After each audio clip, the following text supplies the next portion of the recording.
Bueno, buenos días, buenas tardes y buenas noches a todos los hispanos y hispanas de ambos hemisferios. Hoy estamos aquí en un debate que programamos ya hace un tiempo, en el que vamos a tratar un tema que es muy actual y a la vez no, y que se trata mucho en España y sobre todo en el ámbito hispano, y es Borbones contra Austrias. ¿Cuál es la rama legítima? ¿Quién hizo más cosas por la hispanidad? ¿Qué reinos y qué reinados fueron mejores? Bueno, pues hoy tenemos aquí a dos bandos. Tenemos por un lado a los Austrias, que serán defendidos por Guillermo y por mí mientras llegan los demás. Un placer estar aquí. Bienvenido, Guillermo. Muchas gracias por invitarme. Por otro lado tenemos a Pax, no podía faltar. Saludos y muchas gracias por invitarme a este debate. Intentaremos que sea lo más agresivo posible. Y como no, intenciones, no nos podía faltar nuestro amigo Pau.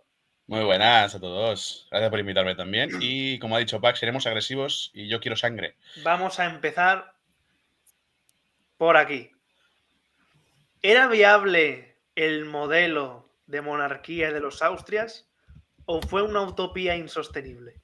Vamos a hablar de política internacional, de los Austrias y de los Borbones. Vamos a ver, el modelo... Me vais a perdonar si oís algún ruido, que tengo aquí al gran capitán, para el que no le conozca. Perdonad, pero es que está un poco pesado y se quiere presentar. Vale. Y es que en cuanto me voy a coger el micrófono ya sabe que voy a pasar de él un rato y se pone pesado. ¿Por dónde iba? Ah, sí, no había empezado. Vamos a ver, el modelo de monarquía de los Austrias, supongo que te refieres, Samuel, a este modelo de...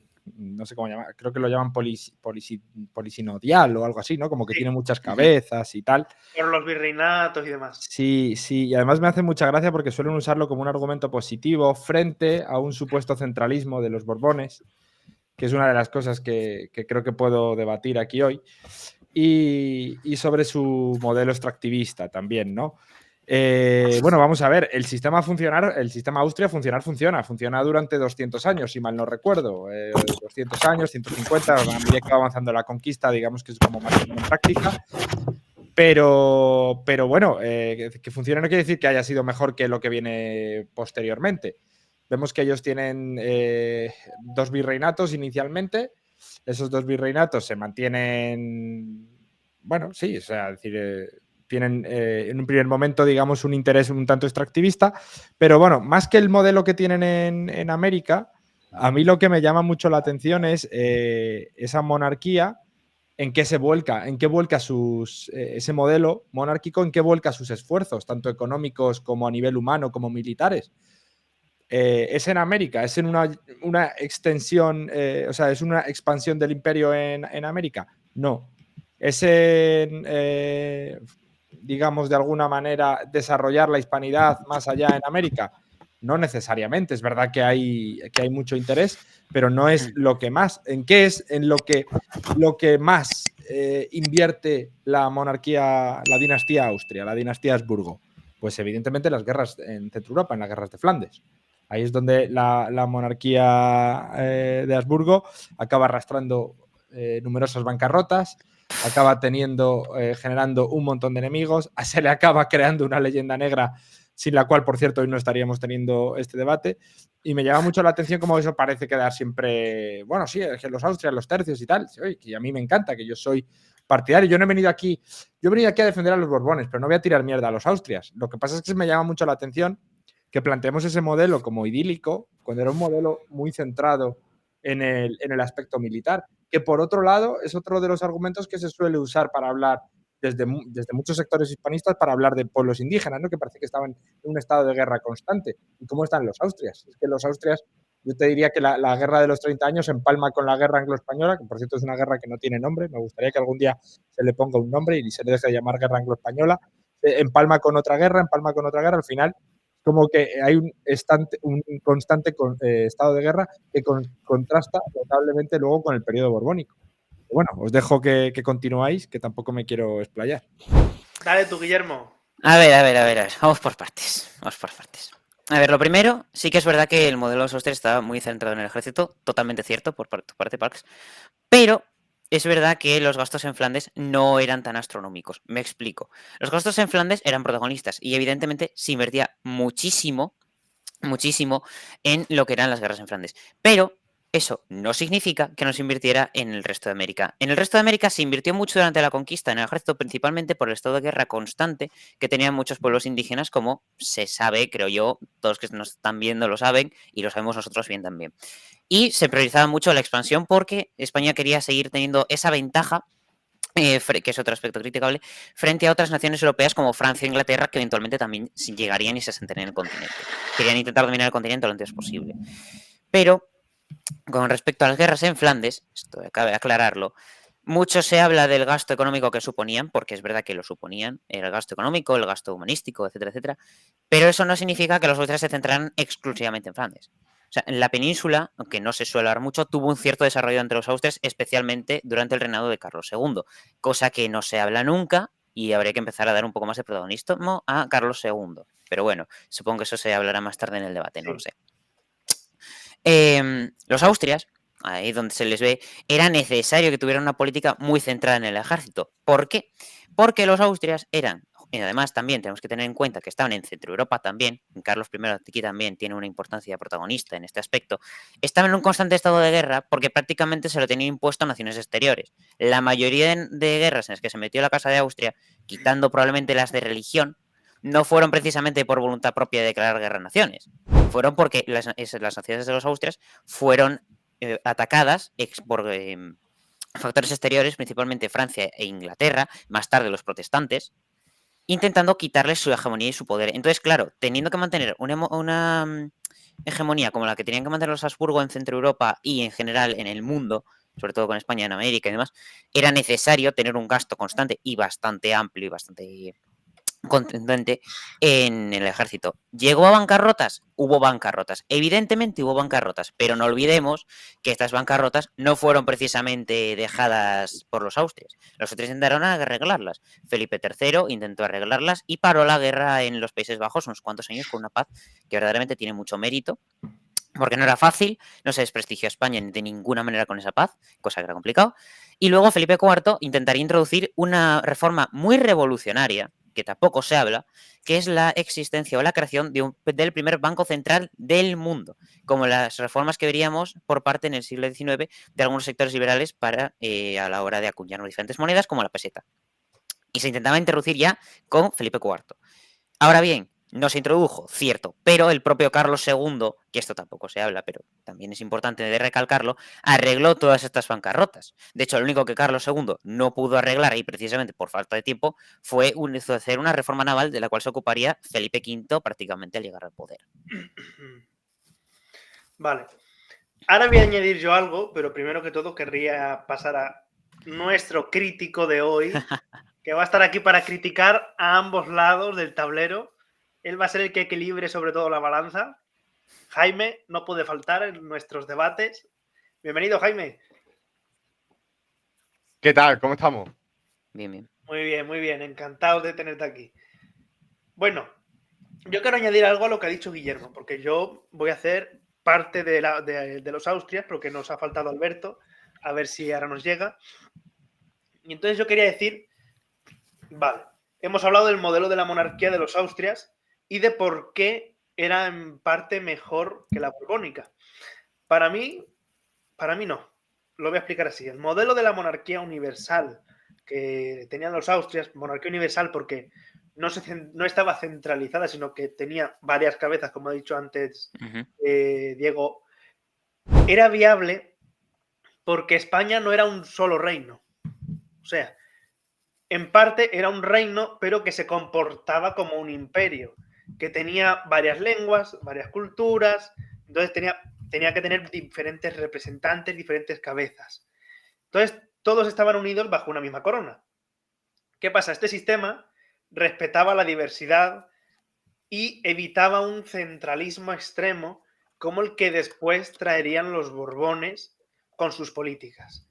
Y permiten tener una mayor autonomía, por así decirlo, a los diferentes territorios en los que se concentraban las diferentes culturas. Entonces esto daba también una estabilidad a los virreinatos y a los reinos peninsulares. además, mantener este imperio tan grande como era el Imperio Español requería sí o sí de tener un ejército poderoso. Y al España no poder depender solo de la diplomacia, debía defender sus territorios, porque todos sabemos que habían amenazas constantes, ya fueran de Francia, de Inglaterra, incluso del Imperio Otomano. Entonces el dominio del mar y la guerra en múltiples frentes tenían que estar, eran esenciales, porque si no, un imperio muy grande, sin un ejército poderoso, estaba condenado a que lo masacraran en varias ocasiones. No es por nada, luego también citar a Felipe V cuando es Borbón, pero lo quiero citar porque cuando se unieron la cuádruple alianza contra él, es un ejemplo de que sin un ejército poderoso, que el ejército que tenía Felipe V, lo llegó de los Austrias, no podía ser defendido como se defendió, que quedó en statu quo. Entonces, para sostener la monarquía hispánica hacía falta sí o sí un ejército poderoso. ¿Generó grandes gastos? Sí, pero permitió a España liderar el mundo durante más de un siglo, o incluso 2, diría yo. Algo que con el modelo borbónico se perdió y empezó también, no empezó, pero la decadencia fue más notoria.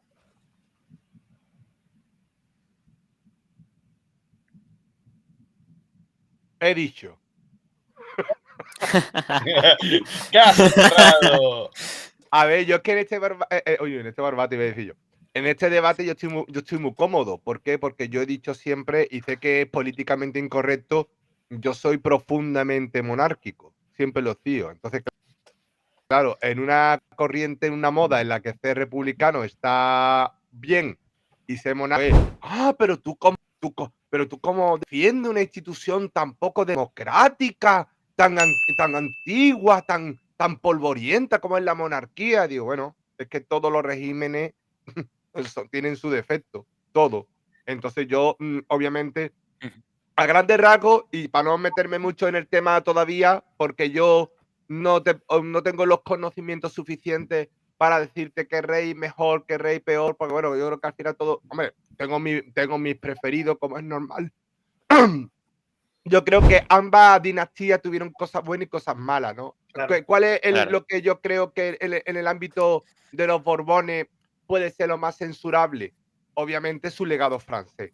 Su legado francés y su vínculo fuerte con Francia, que al final, digamos, no es que fuera la quinta columna de la defensa de los valores de Francia, de los intereses de Francia, aunque sí es verdad que algún rey que otro, parecía más que estaba defendiendo los intereses de Francia que los intereses de España. Es verdad, es cierto. También es verdad que a lo mejor, y ya termino con esto en esta pequeña primera intervención, es que los Austrias también fomentaron demasiado los privilegios feudales. Mantuvieron mucho los privilegios. ¿Qué es mejor? ¿Un Estado fuerte, centralista, que en cierto aspecto borre nuestro legado tan rico que tenemos? ¿O qué es peor? ¿O tener un Estado totalmente o qué es mejor? ¿Tener un Estado totalmente descentralizado donde los fueros, no solamente en la Europa peninsular, que a muchos se nos olvida, también en América? Por ejemplo, los chataltecas tenían grandes privilegios feudales, al igual que el señorío de Vizcaya, por ejemplo. Bueno, pues yo creo que todo al final lo hablaremos durante esta tertulia. Todos tenían sus pros y tenían sus contras, ¿no? Claramente. Eso es lo que es ser políticamente correcto, ¿no? Me Está estoy bien, ¿no? mordiendo la lengua. Vamos, venga. Pues anda que yo. Yo voy a ¿Cuándo me tirar un toca? tema. ¿Cuándo me toca? Si me permitís, hoy, por favor, que estoy aquí como encogidito. Eso, Pau, habla. No te des miedo, Aquí no que queremos te des miedo. republicanos. No, aquí Despierta. republicanos no, por Cero. favor. Aquí cero. Despierta. Es broma. Todos No. sois bienvenidos, Yo tengo que hablar de los sistemas, tanto el de los fueros como el centralista, ¿no? Que sí es verdad que yo prefiero el centralista, por algo estoy de parte de los Borbones, ¿no? Ahora. Madre mía. Francés. Guillermo, relájate. Porque, claro, pongamos una mirada Oiga, sobre... que Diego Pablo está ya, y se está poniendo hasta colorado, nuestro amigo Diego Pablo. Me estáis cabreando hoy. Está Me voy indignado. a dar un golpe en la mesa y lo vais a ver. Diego Pablo Álvarez Jiménez, por favor. Relájate. Si la gente va Tiene sabiendo pinta por qué de es lo de Borbón, tiene Pax. pinta de Borbón. Termina, Wilhelm, tiene pinta de Borbón. Míralo, tiene la silla azul. Madre A mía. ver, si miramos el reinado de los Austrias, al menos en Cataluña, hubieron muchas más revueltas que con el Borbones, Guillermo. Y eso es verdad. Tenemos la guerra del Segadós, por ejemplo, en contra de Felipe IV. A ver. A ver. No empecéis a ver. interrumpiros que me va a tocar a mí. Y estoy Eso, esperando. eso. Espera. Déjalo Bueno, que termine. termina, Pau, termina. Yo con qué boli Oh, estás apuntando, que el boli apunta casi hasta la barbilla. Digo, Pablo, churra, ¿con qué boli estás? No es largo el boli, por Dios. El boli ese. Será la, es como o es la este, mira. perspectiva y le coges media cara. Claro, los mira, Borbones no este se boli, conforman mira. con cosas sencillitas. Tienen que ser ahí. Venga, Muy venga. grande. por eso, Mira, por eso, estoy por eso se sacando, dice que estoy sacando más Alcázar de apuntes Madrid. de vuestra intervención que los que traía. O, por ejemplo, durante el reinado de Felipe II, Pablo, que Pablo. no me acuerdo a quién. Míralo, Samuel. No me acuerdo a quién perseguía, sé que era mano derecha, no me sale el nombre, ¿eh? Pasó por encima de Zaragoza solo para capturarlo, porque se negaron a entregarlo. Antonio Pérez, creo que era, ¿no? Ujú, Antonio Pérez, creo, sí. sí. Esto en la monarquía borbónica no se ha visto, ¿eh? Que un rey tenga que pasar por encima de una ciudad propia para capturar a otro porque la ciudad se ha negado a entregarlo. En los Borbones se vio como un emperador francés pasó por España supuestamente para conquistar Portugal y se la acabaron querido. clavando por detrás. Cuidado, es verdad. Esto lo comentaremos después, si te parece bien. Lo de Vale, después vamos a lo de eso. lo de Fernandito. Era un apunte. Sí. No, sí, aquí te lo acepto, ¿eh? Yo ya sabes que soy más pro borbónico, pero que también les tiro, ¿eh? Un catalán pro borbónico, vaya ironía, ¿eh? De verdad. Y un Vaya asturiano ironía. pro Austria. No me Bueno, digas. déjame. Bueno, Ay. Soy un visionario, he visto la realidad. ¿Me he dado cuenta de la realidad? ¿Me he dado cuenta de la realidad? ¿Ves? Las tornas cambian, Guillermo. Pablo está ahí tomando más apuntes que. Me tiene nervioso, Guillo, me tiene nervioso. Lo voy a apuntar El y me tiene nervioso. señor Ximénez está ahí apuntando, ¿eh? Aquí tenemos a dos Jiménez, ¿eh? ¿Es verdad? Bueno, venga. ¿Me toca o qué? Venga, Dale. venga, lánzate. Vamos a Los que ver. se quedan callados, tírale. Cosas que se han dicho aquí hoy. Vamos a ver. Que no se invertía tanto en Flandes. Eso se ha dicho hoy aquí en este debate. Vamos a ver, pues entonces, teniendo en cuenta que ya estaban llegando metales preciosos a la península, entonces ¿en qué se gastaba el dinero? ¿En putas o qué? A ver. Vamos a ver. Digo, Pablo, eso es muy español lo que acabas de decir. a Gastarse falta el de dinero pan, en cosas buenas de. son Vamos a ver, galletas. está llegando No. ya la primera oleada de metales preciosos, que es Sí. precisamente en el siglo XVI, cuando, Efectivamente. cuando está ya Felipe II, que es hasta finales del siglo XVI, hasta Sí. 1598, ya se han declarado, si mal no recuerdo, 2 o 3 bancarrotas. Sí.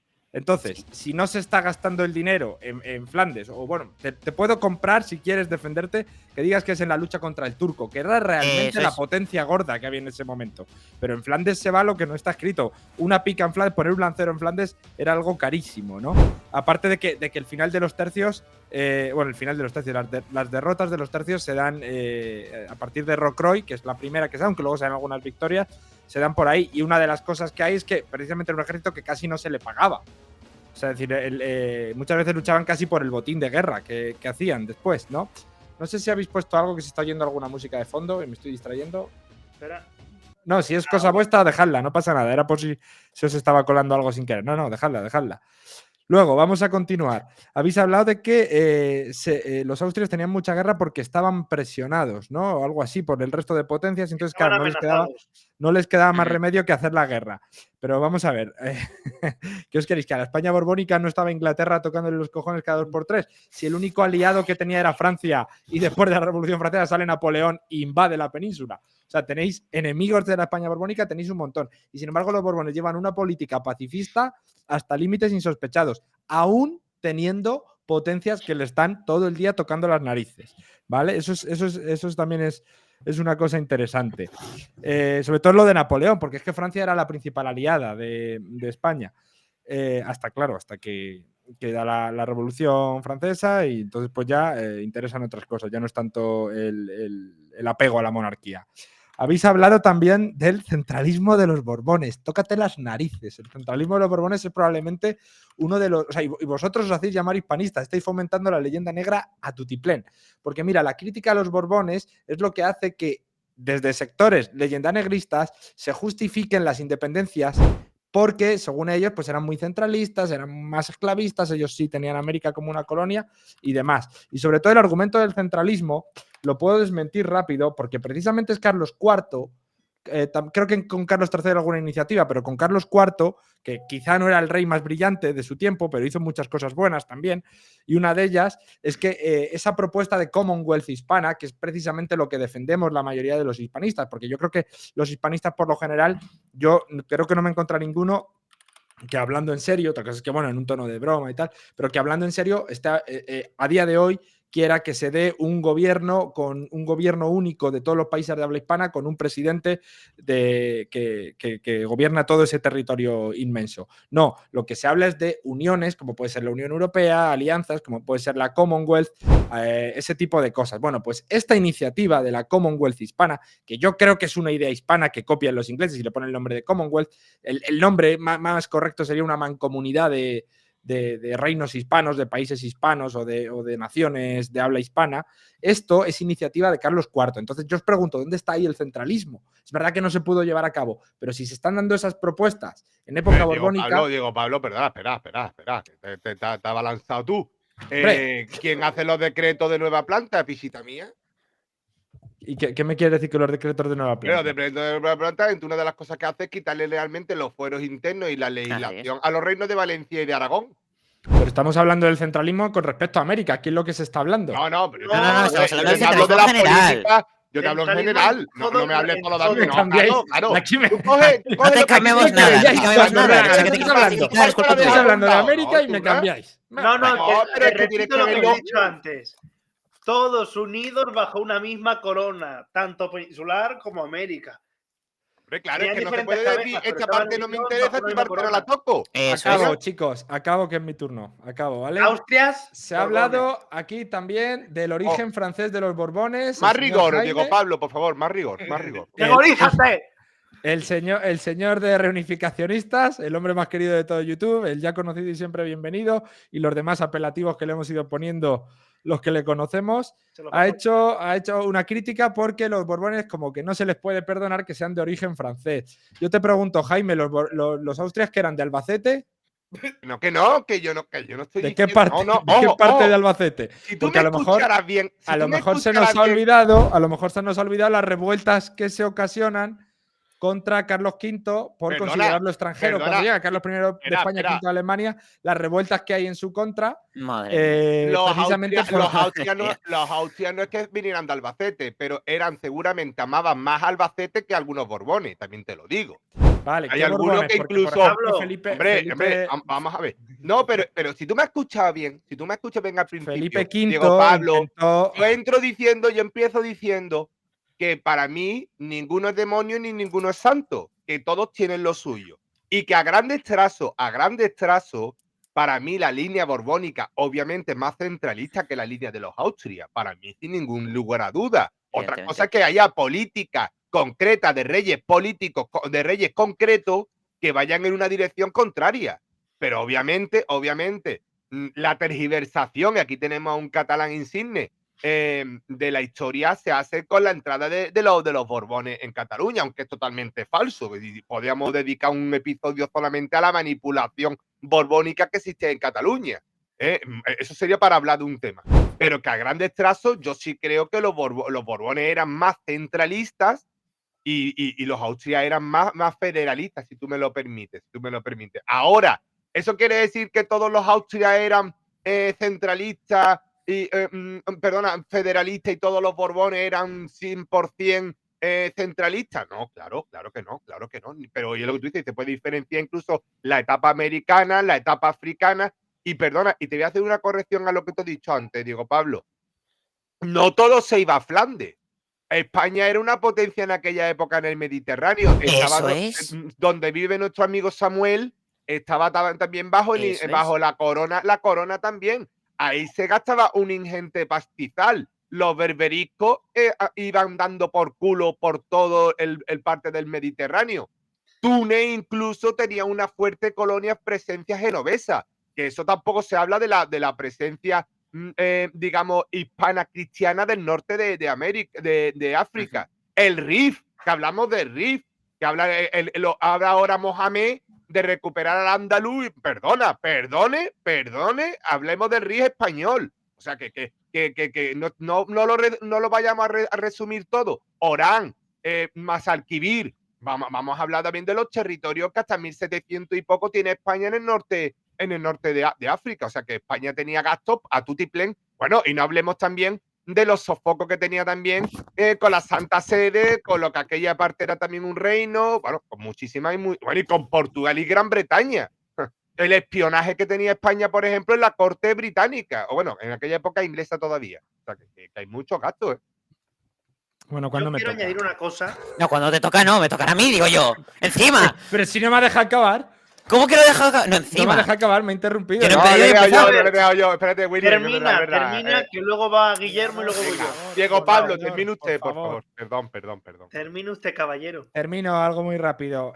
Felipe V intentó poner en Francia un monarca afín a España y rechazó la corona francesa por la española. Esto es respondiendo a lo que decía Jaime, que son de origen francés, que ñe. Pues de origen Su francés. tío le obligó a no, su tío no, le obligaron a renunciar las potencias europeas a la corona para que no se unieran. Porque en esa época querían mantener un equilibrio en Europa del poder, porque ya estaba más o menos equilibrado.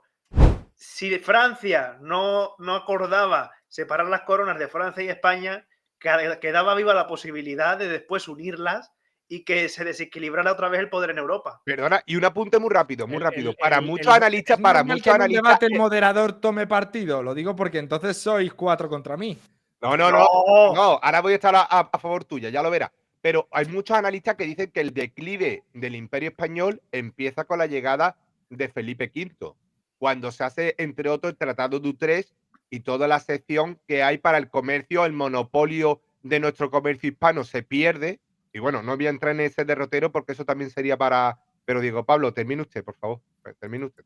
No, solamente quería Escucha, añadir mira. esto. Luego, si quieres, le dedicamos un apartado al tema del centralismo. Venga. Yo me he preparado más en América, que creí que era lo que se iba a hablar aquí, pero si Los queréis, Austrias somos Guillermo y yo, los Borbones, Diego y Pau, y luego está Jaime, que es crítico para todos lados. Jaime nos va a faltar hostias a todos. Sí. tira Jaime como no va a que- perdonar nada aquí. Me falta Alberto aquí, me falta Alberto. Sí, a mí me falta Alberto, no te fastidies. A mí sí que me falta Alberto. Yo iba a ser Encima. moderador. ¿Qué le pasa a Alberto? No No sabemos. lo sabemos. Dato apagado. A No ver, está. voy a hablar con él, a ver qué pasa. Escucha, mira, te voy a decir una respuesta a lo que ha dicho Diego y le doy paso a Guillermo y luego si queréis respondéis vosotros dos.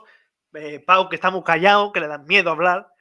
No me da miedo hablar, es que el señor Diego Pablo me está asustando. Mira, ¿por qué destruyeron la diversidad administrativa? Lo del centralismo. Porque esto sí que me lo he preparado yo. Los Austrias gobernaban con el sistema que hemos dicho antes de reinos, virreinatos, autónomos, por aquí y por allí. Lo que facilitaba la gestión del imperio. ¿Qué pasa? Como ha dicho Jaime, con los Borbones y con los decretos de nueva planta, impusieron un centralismo y eliminaron la autonomía de la Corona de Aragón, debilitando la cohesión interna de España y sembrando el germen de futuros conflictos y de futuras revoluciones que se armaron allí. Justamente por eso Cataluña estaba siempre revolucionada con los Borbones. Luego aceleraron la fragmentación del imperio a una velocidad sin precedentes, porque mientras los austrias entendían que América... Pero cuidado, Samuel, perdona, Samuel.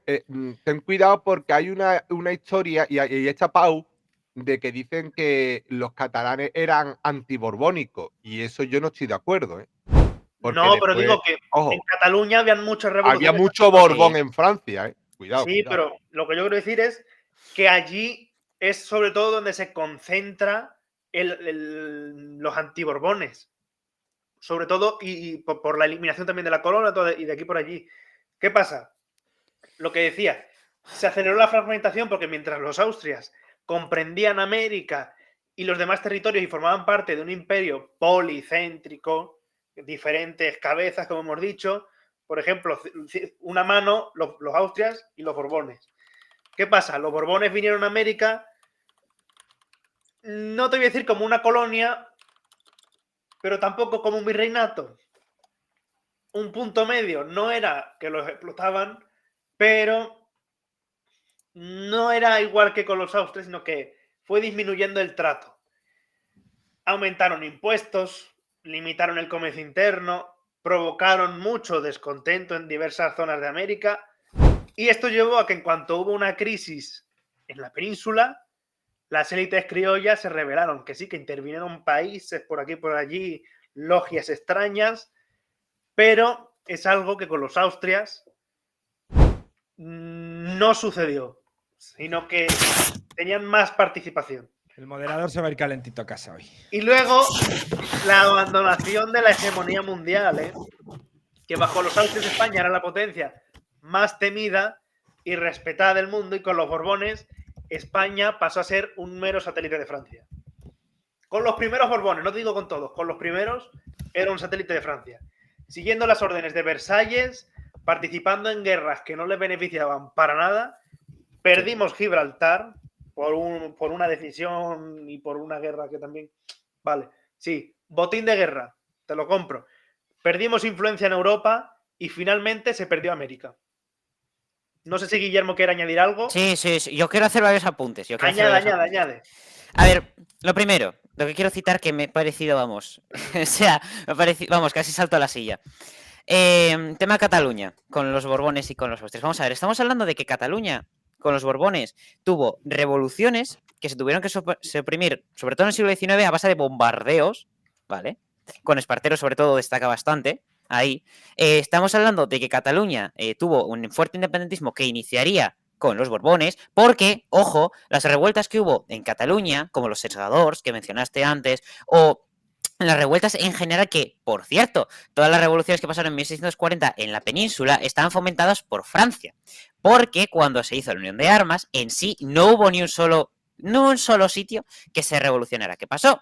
Que Francia empezó a dar dinero tanto a Cataluña como a independentistas portugueses y catalanes, que, ojo, estas revueltas, precisamente, sobre todo en Portugal, muy populares, objetivamente no eran populares, para que se revolucionaran. Y esto tenemos que tenerlo en cuenta, que Portugal estaba muy integrada ya, y se ha hecho una leyenda negra, sobre todo a Felipe III y Felipe IV en Portugal, y en general son los dos reyes que peor leyenda negra tienen a día de hoy de la dinastía de los Austrias, que también tienen muchas cosas que son defendibles, que en realidad tanto Cataluña como Portugal apoyaban muchísimo a los Austrias. Esto lo puedes ver reflejado mismamente. No voy a decir Portugal, porque Portugal fue por interés por lo que se apoyó en la Guerra de Sucesión, pero la Guerra de Sucesión, Cataluña está de parte de los Austrias mayoritariamente. Esto no significa que no hubiese borbónicos en Cataluña, lo sabía, pero es que también tenemos que tener en cuenta, esta es otra cosa, que por ejemplo en la Guerra de Sucesión los borbónicos allá por donde iban, que sí quemar pueblos, que sí hacer masacres, que sí, vamos, un tratamiento extremadamente humano.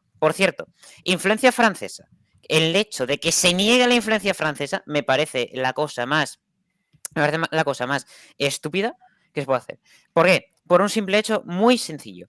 Cuando estaba Luis XIV vivo todavía, literalmente Felipe V y Luis XIV se comunicaban para absolutamente todo. Y Luis XIV estaba dirigiendo totalmente a Felipe V, porque Felipe V le pedía consejo para 8.000 cosas y Luis XIV siempre respondía, y al final siempre hacía Felipe V lo que le decía de Luis XIV. Es verdad que con el tiempo, pues es verdad que se distanciaron, sobre todo a partir de la Revolución Francesa. Eso es cierto.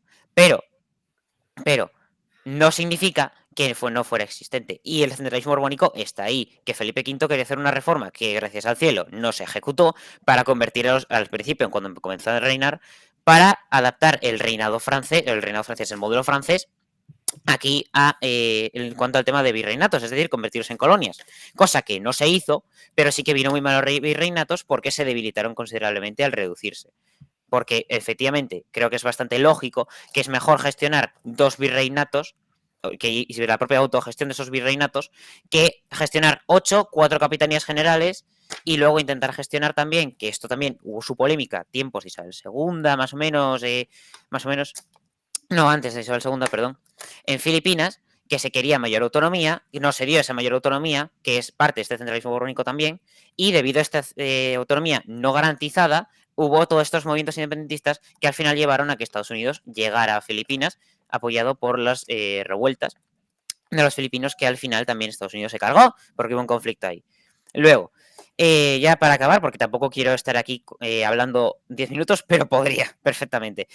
Hablar de la leyenda negra. La leyenda negra, lo que pasó ahí fue el propio sistema que tenemos con los austrias. Los austrias, efectivamente, no significa que la corona aragonesa protegía en su momento al secretario de Felipe II, que por cierto, esto de la leyenda negra no es culpa de ninguna Austria.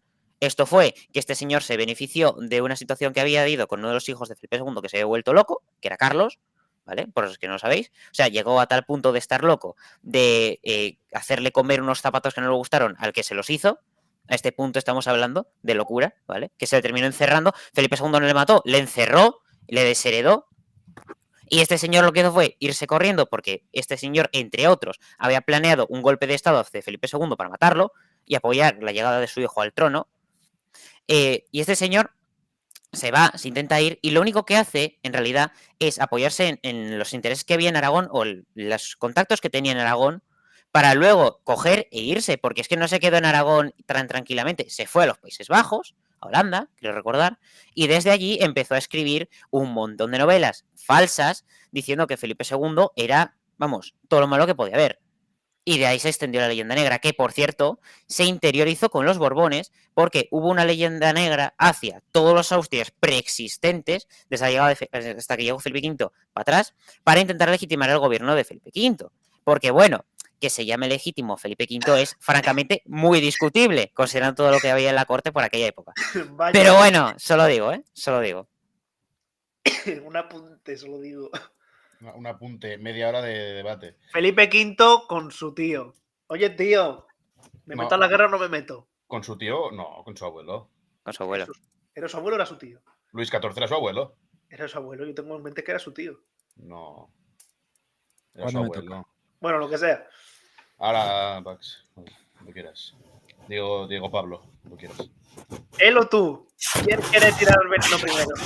Él. Yo a Guillermo ya le tengo reservado el veneno para después. Verás. ¿Me toca? Sí, habla. Vamos a ver, se ha dicho aquí que los Borbones, creo que ha sido Samuel, que los Borbones aceleraron la fragmentación del imperio. ¿Puede ser? ¿O lo he entendido yo mal? Sí. Vale.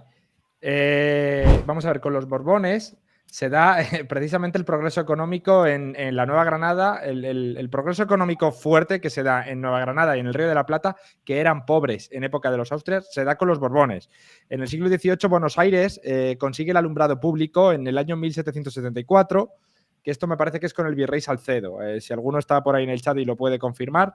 Venezuela era tremendamente pobre y gracias a Felipe V en el siglo XVIII se funda. O sea, era pobre en época de los Austrias. Y en el siglo XVIII, gracias a Felipe V, se funda la Real Compañía Guipuzcoana de Caracas, que es lo que supone el desarrollo económico, social, político, agrario de todo Caracas. Caracas, ha habido algún historiador, creo que se llama Michael McKinley, bueno, perdonad mi inglés, que yo la verdad que soy bastante hispanohablante y no sé hablar mucho en inglés, pero es un autor estadounidense que hablaba de que Caracas en época borbónica pasa de ser pobre a convertirse en el tercer punto más rico de América, después de los virreinatos de Nueva España y Perú. Yo tengo mis dudas, ¿vale? De esto. Yo creo que sí que se hace rica, pero no tanto, porque hay otras zonas como Cuba que también tenían bastante prosperidad económica. Pero bueno, sea la tercera, la cuarta o la quinta, desde luego Venezuela es la que mejor tratan los Borbones con este tipo de medidas o la que mejor beneficiada sale, ¿vale? Con respecto al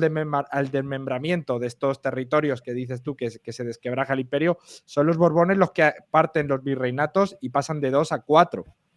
Con lo cual ganan más autonomía en ese sentido, porque ya no es un vasto territorio que es mandado desde la metrópoli, que dirían los más clásicos, los más cercanos al término de colonia. A mí no me gusta usar ese término, pero bueno. como decía, ellos son los que hacen el desmembramiento del virreinato de Perú, lo cual, por cierto, también ha sido muy criticado, como si en algún momento los incas hubiesen dominado lo que hoy es Argentina, por ejemplo. Entonces, ellos son los que hacen este tipo de no sé cómo llamarlo, de medidas. Luego, por otro lado, también tenía apuntado alguna cosa más que se ha dicho, que los Borbones, es verdad, aumentaron los impuestos. No sé quién ha dicho eso. ¿Quién lo ha dicho? Yo no sé. Eso se ha dicho, yo lo tengo aquí apuntado. Yo. ¿Quién es yo? Samuel. Ah, vale, no te estaba viendo, perdona. Vale, tengo aquí un gráfico que os voy a compartir, si es que se puede compartir en el debate, que la verdad que no hemos hablado si podíamos compartir. Creo que me tienes que dar... Vale, esto sería el tema de la recaudación que se obtiene entre México y Perú.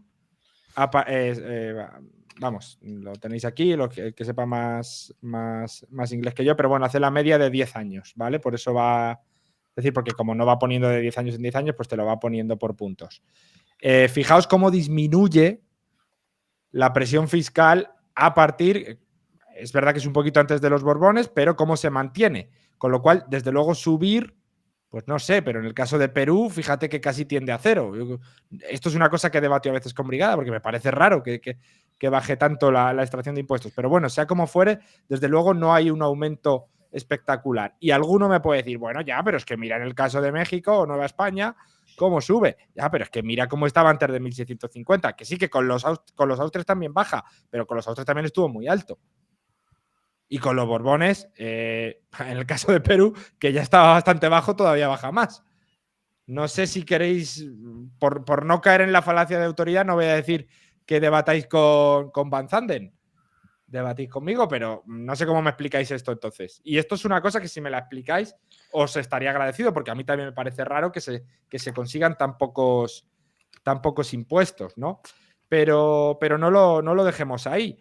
Es decir, tenemos fuentes, tenemos historiadores que nos hablan de que el 95% de lo que se imponía de impuestos se reinvertía en América. Tenemos, por ejemplo, el régimen de situados, que nos habla precisamente de que entre virreinatos se estaban repartiendo los impuestos que se recaudaban. Es decir, si un sitio producía mucha verdura pero no tenía oro, pues en ese sitio, o producía mucha fabricación textil pero no tenía oro, pues ese sitio se llevaba oro y ese sitio abastecía de materias primas o de textil elaborado al otro virreinato. Con lo cual, yo de verdad, ese mito no sé de dónde lo habéis sacado. Pero bueno, ahora me diréis que supongo que habéis traído fuentes. Es que tú, pero digo, Pablo, Acabo, Jaime, acabo. Vale. Tema leyenda negra, también se ha nombrado aquí, creo que ha sido Wilhelm. Es que como voy apuntando, os oigo, pero a veces por la voz no sé quién está hablando o quién no está hablando. Probablemente el mejor argumento y el más sólido y el más extendido que tiene la leyenda negra, incluso entre aquellos que dicen estar luchando contra la leyenda negra, es que los Borbones ejercían ese centralismo, que os he desmentido aquí antes, por lo menos en el caso americano. El caso de Cataluña, que también se ha hablado, podría explayarme bastante, pero no me he preparado el debate para esto, porque pensé que íbamos a hablar únicamente, pero bueno, si queréis, tengo 2 vídeos que además han tenido mucho éxito desmontando el separatismo catalán y hablo precisamente de ese tema, si los queréis en mi canal. Tengo uno dedicado a la lengua, que supongo que no es el que os interesa ahora, pero otro dedicado precisamente a destruir el separatismo catalán. Alguno incluso entrevistando a Óscar Ucedo, que es el que ha escrito el libro de Desmintiendo el separatismo catalán, que también lo tenéis en mi canal, por si no me creéis solo a mí y queréis consultar a algún autor, que ya por cierto ha dado bastantes conferencias con Héroe de Cavite. Le mando un saludo porque la verdad que es una persona encantadora. Y bueno, pues no sé tampoco un poco dónde me iba a quedar, pero sí deciros que precisamente la crítica a los Borbones y la justificación de la independencia por ese centralismo o por esa subida de impuestos por parte de los Borbones es el argumento principal que utilizan las élites criollas, que son los que más van a promover la leyenda negra para justificar esas independencias y que por tanto creo que es un argumento que los llamados hispanistas también estamos... Yo concretamente soy defensor de los Borbones, pero que entiendo que los que sois más austracistas os gusta de alguna manera, que tampoco termino de entender, echar mierda de vez en cuando a los Borbones y que sepáis que eso le hacéis mucho la rosca a aquellos que consideran que las independencias, saliesen bien o mal, eran inevitables. A ver, yo vuelvo a decir lo mismo. Yo no estoy diciendo un centralismo político no tiene por qué ser un centralismo económico. España y el Imperio Español a lo largo de la historia aplica lo que es el quinto real. Y el quinto real, ojalá lo tuviéramos nosotros. Ojalá tuviéramos un 20%.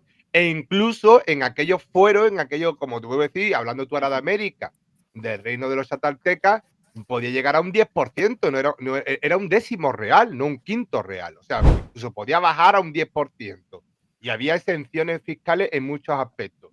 No, yo no estoy diciendo, yo estoy diciendo que es indudable que la dinastía borbónica era más centralista que los Austrias.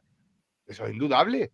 Eso es indudable. El que quita fuero y el que quita privilegio, otra cosa es el debate si eso es bueno o eso es malo. Ahí podemos divagar y ahí podemos analizar, pero que obviamente la herencia y la tradición borbónica heredada de Francia era centralista, eso es indudable. Pero eso se ve hasta nuestros días. Eso se ve hasta nuestros días. Como es el sistema político español, obviamente ha tirado más hacia la vertiente austracista y obviamente donde se ha permanecido, donde solo ha habido ejercido una monarquía que la borbónica en Francia, es un país netamente centralista.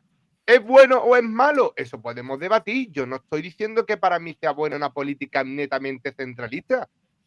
El problema es que si nos desviamos hacia los extremos, estamos en una política actualmente en España donde el régimen monárquico parlamentario realmente es la mejor forma de política que lleva España. Es que vuelvo a decir lo mismo, en España se ha llegado al punto de paranoia, de paroxismo, en el cual se niega la vertiente histórica de reinos como el de Granada, como el de Aragón, como el de Castilla o el de Navarra, y se está diciendo que País Vasco, Cataluña, vamos, fueron reinos históricos, eso lo han dicho muchos políticos. Eso es una herencia que tenemos nosotros. Y obviamente, hasta prácticamente entrado el siglo XX, es una herencia monárquica. Porque nosotros hasta prácticamente el siglo XX, mano, quitemos el siglo XIX, que fue muy convulso, ¿vale? Porque ahí hubo de todo. Ahí hubo carlistas, vamos, trienios liberales, ahí hubo un taifa, Cartagena pidiéndose parte de Estados Unidos, ahí hubo de todo, ahí no nos aburrimos. Pero obviamente es indudable que la herencia fundamentalmente de la corona borbónica era su alma, su espíritu, y en mucho, pero vuelvo a decir, con salvedades, con especificaciones, era netamente centralista. Netamente centralista. Otra cosa es que después la corona borbónica, cuando llega a España, se da cuenta que la realidad es otra de la que viene de Francia. Y es cierto que muchos de los reyes que vienen con el linaje Borbón, obviamente se adaptan muy bien a la idiosincrasia y a la estructura política española. Eso es indudable. Pero yo no estoy diciendo que los Borbones subían impuestos y los Austrias bajaban impuestos. No, eso es una falacia. La política fiscal de España es una, y obviamente yo estoy muy orgulloso porque los situados se mantienen incluso con los Borbones y se potencian incluso con los Borbones. O sea que realmente yo creo que no debemos de mezclar política económica con política pura y dura o gestión territorial de los territorios. Y Bueno, finalizo con esto. El problema que tenemos es la utilización, y lo hablé con Pau en algunos momentos, de la historia.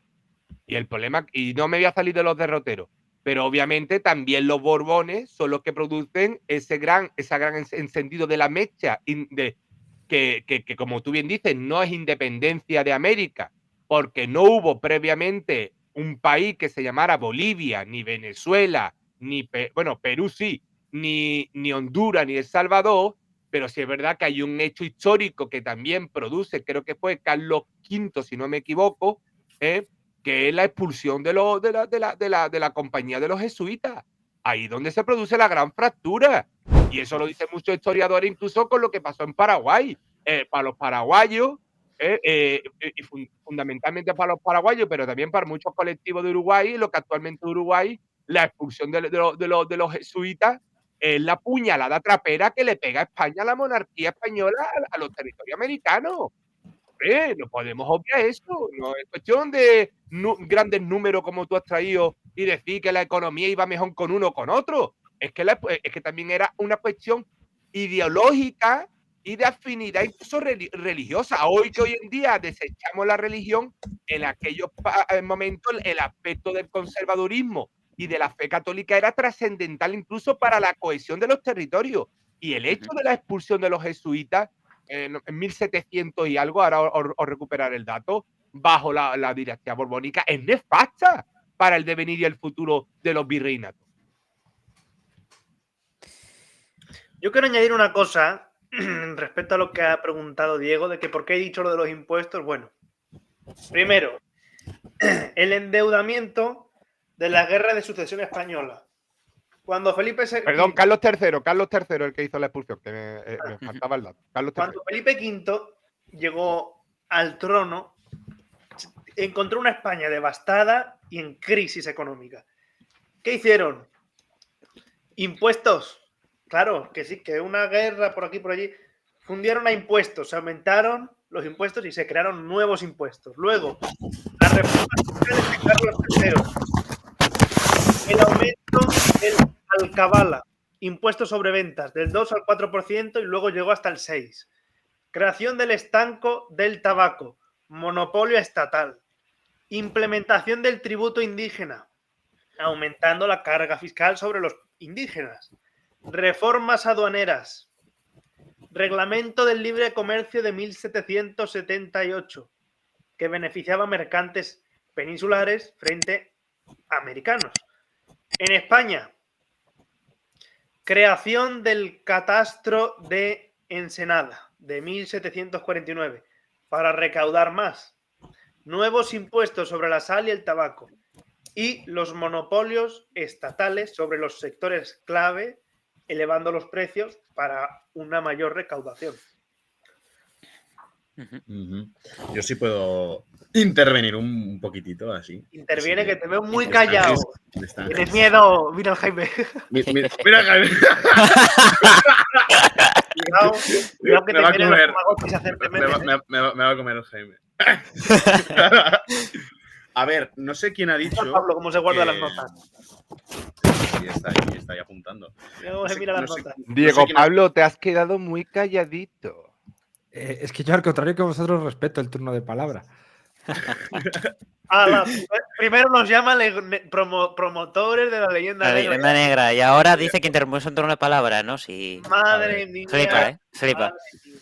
No sé Porque quién ha te dice una dicho. cosa, que yo estoy más cerca de Diego Pablo de lo que él se cree. Lo que pasa es que yo estoy metiendo un poco de salseo. Pero que yo no estoy muy de acuerdo con él. Literalmente Yo estás al lado, Si lo dices ya no es salseo, Jaime, eso no lo puedes decir. Yo estoy más para el centro que para los Austrias, pero me gustan más los Austrias y conozco más de los Austrias y estoy más a favor de los Austrias en ese sentido. Lo que pasa es que como nos ha faltado Alberto, nos ha faltado la parte agresiva de los Austrias. Ahí está. Esa ha sido la pena, pero bueno. Nos ha faltado el tanque. No sé Allí quién hay ha un sido. tanque, aquí nos falta el otro. No sé quién ha sido, no sé si ha sido o Samuel o mi querido Guillermo. Desde aquí te mando un abrazo y Lo mismo también digo. en la cabeza. Que el separatismo catalán, ¿no? se agrava con la entrada de los Borbones. Fui yo. Bueno, no fue con la entrada, decía en el siglo XIX, pero sí, me refería. Vale, no, es que iba a decir esto. Claro que A partir de la guerra de sucesión, el separatismo catalán está ahí. No existe prácticamente. No como lo conocemos hoy en día, principalmente. Porque se los cargarían. ¿Vale? Básicamente. Se les habrían pasado por encima. La otra, durante el reinado de los Borbones, hasta mediados, finales del siglo XIX, en Cataluña había un sentimiento de defensa a España y lo podemos ver como en el levantamiento de 1808, la revolta de la Cerdaña, el setge de Girona o el levantamiento de 1811 en Tarragona. También lo podemos ver en Tetuán con los voluntarios catalanes, ese famoso retrato de los voluntarios catalanes con el traje catalán típico levantando la bandera de España. ¿Vale? El separatismo catalán no es más que una respuesta, también te digo, a finales del siglo XIX, después del desastre del 98. Que todos sabemos aquí, espero que todos lo sepamos, no me haga falta explicarlo, los intereses económicos que teníamos los catalanes, y sí, me incluyo, en tierras americanas, en Cuba. Sí. Vale, y no voy a mencionarlo porque me parece horrible. Vale. O sea que no me puedes venir aquí a decir que es por culpa de los Borbones que hay separatismo catalán cuando es más una respuesta a una situación económica y social que no otra cosa, y también la influencia de la Renaixença, que no fue otro intento más que intentar ensalzar la cultura catalana y recrearla, igual que la lengua, por encima de la lengua castellana y la cultura española en sí.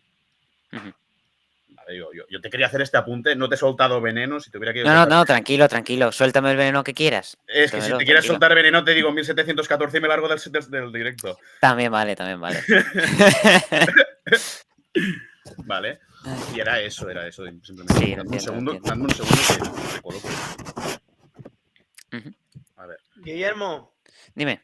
¿algo Bueno, que añadir? pues sí, me gustaría intervenir. Bueno, como tampoco hay mucho que desmentir ahora mismo, que decir así importante, quería hacer un pequeño apunte. Lo primero, agradecer la corrección por parte de Pau, evidentemente, y la participación de Bax, que es muy apreciada. Yo quería mencionar un poco también todo el tema de gestiones y tal. Es verdad que la política económica borbónica es considerablemente mejor. ¿Por qué? Pues porque principalmente hubo un mejor sistema financiero bajo el reinado de los Borbones. Quitando la política económica de en medio, porque sinceramente es un tema que tampoco hay mucho que debatir para darse cuenta que los Borbones aquí tienen la victoria, pero vamos, absoluta prácticamente. Me gustaría centrarme un poco en todo el tema de reinados de Borbones más decadentes. Tenemos reinados de Borbones que son verdaderamente catastróficos. Y yéndonos al siglo XIX, dos ejemplos sobresalen como Alfonso XIII e Isabel II. Fernando VII también, pero también es verdad que se han hecho unas reivindicaciones de la figura. Alfonso XIII. Alfonso XIII en el siglo XIX. Perdón, en el siglo XX, en principios del XX. Perdón. Me fui yo, pido disculpas. Que son reinados nefastos, pero si nos vamos un poco antes, Fernando VII está siendo una figura que ahora mismo está siendo muy reivindicada, entonces tampoco hay mucho que decir ahí porque habría que debatir todo el tema, pero sí que es verdad que hay una figura, que es Carlos IV, que sí que destaca un poco por esa dejadez e ineficiencia. Porque si bien es verdad que los primeros Borbones, donde destacan principalmente la dinastía de los Borbones, creo que todos los que nos están viendo, más nosotros, tenemos la idea de cuando pensamos en los Borbones más poderosos, más fuertes, más importantes, pensamos en principalmente Carlos III y pensamos en Felipe V. Ambos bastante criticables por diferentes aspectos, como Carlos III, que se centró en renovar Madrid, necesario, porque Madrid, si es verdad que era, hablando un poco en plata, un cuchitril en la época, sinceramente, hasta que vino Carlos III y arregló un poco el tema, pero es verdad también que sus reformas le pusieron a bastantes nobles en contra, y también es verdad que había bastante hambruna en la península mientras este señor estaba echando calles en Madrid. Pero bueno, quitando eso de en medio también, y volviendo un poco a lo que dije antes, Carlos IV es un rey que, bueno, no tiene mucho perdón, sinceramente. Dejó pasar a Napoleón por temas de alianzas y demás, sí, pero también tuvimos guerras que, francamente, nos vinieron bien. Ya no estamos hablando solo con conflictos con Francia, que eran necesarios, porque, evidentemente, Napoleón, ¿no? Pero sí que es verdad que la participación que tuvimos con Portugal, que hubo una guerra con Portugal, les quitamos el control de Olivenza, creo que era, una ciudad sin mucha importancia. La guerra de los naranjos. La guerra de los naranjos, que se llama. Gracias por el apunte. Fue una pérdida de vidas humanas y no fue una pérdida de recursos increíble. Luego está la otra parte de que Carlos IV, por ejemplo, también permitiría tener a su mano derecha, Godoy, que bueno, tenemos rumores de que la reina no era muy fiel, por ejemplo. Y tenemos también rumores de la gestión de Godoy que sinceramente no son apropiadas. Le dicen de hecho que son masón, que es un poco también una traición, si lo pensamos, a la prohibición que hizo Fernando VI de estos mismos, también de esta misma dinastía, por cierto. Y es un rey que se desconoce mucho, eso es verdad. Y luego ya, para finalizar un poco con este punto que quería introducir, quería destacar también un poco todo el tema, porque lo he visto por el chat, de legitimidad de las guerras de sucesión y cómo fue el tema. Quería hacer el pequeño apunte de que Carlos II, si bien nombró a Felipe V como su sucesor, esto no fue una cosa que se hiciera de buenas a primeras. Me explico. Hubo antes candidatos, creo que esto lo sabemos todos, que hubo otros candidatos, como creo que era José de Baviera, una cosa se llamaba así, más o menos. Aquí te lo pongo. Espera, que está cargando. Sí, pon el retrato, porfa. Ahí está. Tenemos a José Fernando de Baviera ahí, que el problema que tuvimos fue que falleció muy temprano. Era el preferido, de hecho, por ya no solo el propio Carlos II, sino por toda Europa. Y tenemos el pequeño también problema de ya no solo todo el tema de la muerte de José Fernando de Baviera, que trajo todo el tema de los tratados de partición y demás, sino que tenemos el problema de que Carlos II no estaba en dignas condiciones cuando firmó el tratado, o sea, su testamento. Me voy a explicar con esto porque es necesario. Básicamente, Carlos II, sabemos que firma su nuevo testamento en el que, entre otras cosas, y lo más destacable, dice que Felipe V, el futuro Felipe V de aquella Felipe d'Anjou, va a ser el heredero de la monarquía hispánica, un mes antes, uno de hecho, de siquiera fallecer. Es curioso porque para ahí sabemos que, si bien es mentira que Carlos II tenía muy mala salud, bueno, porque en realidad no la tuvo toda su vida mala salud, fue en sus últimos años de vida, que es que fue un cuesta abajo y sin frenos, la salud de Carlos II ahí, no estaba en la mejor condición para ya no decidir este tipo de cosas. No estoy diciendo que estuviera aventajado por esto. Estoy diciendo que la corte había dos claras divisiones cuando Carlos II estaba ya ahí pues un poco muriéndose. Por una parte los sectores borbónicos y por otra parte los sectores austracistas, que ya sabemos todos cómo terminaría la cosa en la guerra de sucesión. Pero destaca que José Fernando de Baviera, no, perdón, que Carlos II estaba muy influenciado por los borbónicos. ¿Por qué? Porque sabemos que su confesor era borbónico, sabemos que la persona que le hacía todo este tema de el inquisidor que tenía cerca, que siempre estaba con él para todo el tema de, por ejemplo, hacerle tomar las recetas y demás, era borbónico. Y tenemos, en general, las figuras más cercanas a Carlos II al final de su vida eran pro-borbónicas. Esto puede significar, en consecuencia, que Carlos II en verdad no tuviera ese verdadero juicio propio de decir voy a nombrar a este señor como heredero, porque al final de día, si lo miramos, tardó muchísimo en crear este Nuevo Testamento, ¿no? Y de hecho es muy posible que simplemente hubiese sido por presiones y por influencia de estos sectores borbónicos que terminará finalmente nombrando a Felipe V como heredero, bajo la cláusula, evidentemente, de que se mantuviera unida la monarquía, que desgraciadamente pues, no pudo hacerse, debido al Tratado de Utrecht, como bien sabemos todos. Y quería cerrar con esto, añadir también que la legitimidad de Felipe V también se ve cuestionada por el propio Felipe IV, porque si bien sabemos que Felipe V bueno, viene entre otras cosas de Luis XIV y el matrimonio que tuvo Luis XIV, también sabemos que Felipe IV no quería bajo ningún concepto, porque era extremadamente contrario a los Borbones, pero bueno, quería que heredara un Borbón. Entonces lo que pasaba era que Felipe IV hizo un documento en el cual, primero hubo un documento que se requería hacer un tipo de pago para anular los propios títulos que terminaría heredando por esta sucesión de matrimonio del matrimonio de Luis XIV, que se terminaría heredando. La cosa es que esos pagos nunca se realizaron, pero sí es verdad que Felipe IV más adelante terminaría realizando un segundo documento en el que él desheredaría a todos los Borbones tras Luis XIV que pudieran tener cualquier pretensión al trono español, o al trono hispano, si preferís el término. Diego Pablo, ¿Me toca? tira tu veneno. No, bueno, a ver, entended que yo me voy apuntando cosas que decir, no me da tiempo a apuntar todas, tampoco os voy a decir que repitáis. Vale, entonces intento a la vez encontrar entre mis notas y lo que vais diciendo, pues qué contestaros, ¿vale? Entonces, algunas cosas que se han dicho por aquí. Creo que Samuel ha hablado de economía, del tema de impuestos, estamos hablando, el impuesto al tabaco, creo que ha dicho, y otros tantos. A ver, el impuesto, el tributo indígena. Ese tipo de impuestos, sobre todo el del tabaco, los otros la verdad que no tengo el dato, pero el del tabaco que has dicho no es nada comparado con la reducción del quinto real, ¿vale? Es decir, yo te compro que haya más impuestos, pero no te compro que la cuantía de los impuestos que pagaban era mayor, ¿vale? Entonces yo podría aceptaros, los Borbones ponen impuestos donde antes no había impuestos, pero desde luego, o sea, solo con la reducción del quinto real, hay que pensar que el quinto real es lo principal que se traía. Estamos hablando que sería un quinto, es un 20%, si no estoy calculando mal. Y los Borbones lo llegan a reducir en algunos sitios hasta un 10%, es que eso se nota mucho, ¿vale? Luego una pequeña aclaración antes de que me critique la gente. El gráfico que he puesto antes era en relación a lo que venía a Madrid, ¿vale? sí que se. O sea, quiero decir, se podían extraer más impuestos de los virreinatos, pero se estaban quedando en América. A veces que en el propio virreinato que recaudaba el impuesto. Esto es interesante, ¿vale? Luego, aparte, es verdad que en algunos vídeos he comentado también este tema, lo digo porque así contado, solo como os he dicho antes, igual me quedaba un poco cojo. Pero bueno, por si queréis, en el que tengo de respuesta de W, hablo bastante largo y tendido de eso. Seguimos hablando de economía, porque creo que también habéis dicho, lo tengo por aquí apuntado, perdonad.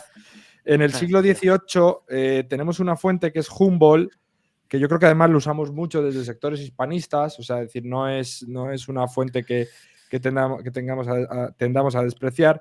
En el siglo XVIII, la muestra de que España sanea su economía, cosa que no se da nunca con los austrias. Con los austrias tenemos, como hemos hablado antes, y lo habéis dicho vosotros, no es solo un argumento que utilice yo, las bancarrotas que se dan con Felipe II, la guerra de Flandes, que se ha debatido hasta qué punto era inútil y hasta qué punto arruinó a España, que precisamente cuando se pierde, y todavía no ha acabado la dinastía borbónica, o sea, la dinastía austria en España, acaba España arruinada y separada de la rama centroeuropea de los austrias, con lo cual queda bastante aislada. Eso sí que es perder la hegemonía total, porque tus aliados te han abandonado, con lo cual cuando llegan los Borbones vuelves a tener a Francia, que es un aliado importante. Alguno habéis dicho que en ese momento España es ya un satélite de Francia que tiene un imperio que ya quisiera Francia. Pero bueno, pues el satélite debe ser que es de estas veces que el satélite es más grande que el planeta, porque si no, no me lo explico, ¿no?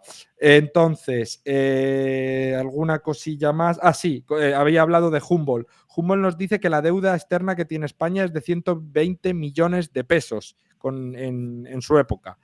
En ese momento también nos habla de que Francia tiene 1.100 millones. Comparados con los 120 millones de pesos que tiene España, Francia tiene 1.100 millones que van a aumentar hasta los 8.600 millones después de la Revolución Francesa. Bueno, en el caso de la Revolución Francesa entiendo que es que ahí se dispare, pero los 1.100 millones eran antes de la Revolución Francesa. Esto lo digo por esas críticas que se les hacen a los Borbones con la subida de impuestos y demás. Yo creo que ojo con eso, que igual es una manera de sanear las deudas y no necesariamente subiendo la cantidad de dinero que recaudas. En el caso de Inglaterra, por cerrar el dato, nos habla Humboldt de 2.821 millones de deuda. Es decir, España 120 millones después de las reformas borbónicas, ¿vale? Algunas otras críticas que se le han hecho a los Borbones. Se ha mencionado, no sé si con malicia o casi como anécdota, que Godoy tenía algún tipo de aventura con la reina, que podía estar siendo la reina infiel al rey. No sé si ya te digo, si le habéis dicho como anécdota, pues sin más. Como anécdota. Pero, por otro lado, decir que no es para nada raro que un rey, ya sea Austria, Borbón, Trastámara o Perico, el de los palotes, tenga Perico 3000. Un saludo a Perico 3000.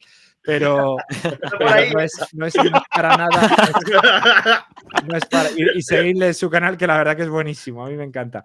Pero bueno, volviendo al tema, tened en cuenta que los reyes, para ellos el matrimonio forma parte del trabajo que tienen que hacer en su vida, y por lo tanto no es para nada extraño que luego haya infidelidades, ¿vale? Claro. En la actualidad nos cuesta más entenderlo, porque tenéis que entender que, por ejemplo, nuestro rey actual, él se casa por amor, porque evidentemente con Leticia Ortiz, que es la que se casa, no tiene ningún poder a nivel dinástico de ninguna otra monarquía. No, ni nada. es un matrimonio morganático. Claro, totalmente. digamos que sería un matrimonio pues más propio del amor, si se quiere uno poner romántico, y si no, pues del cariño o de lo que se quiera decir. Pero, pero no es por ha habido matrimonios que han sido forzados, como el de los Reyes Católicos, que funcionó muy bien. Es que claro, es que son otros tiempos. Y también el de Carlos I, que amaba a su mujer con todo ver, su corazón. O Felipe III, que pasó lo mismo. Claro.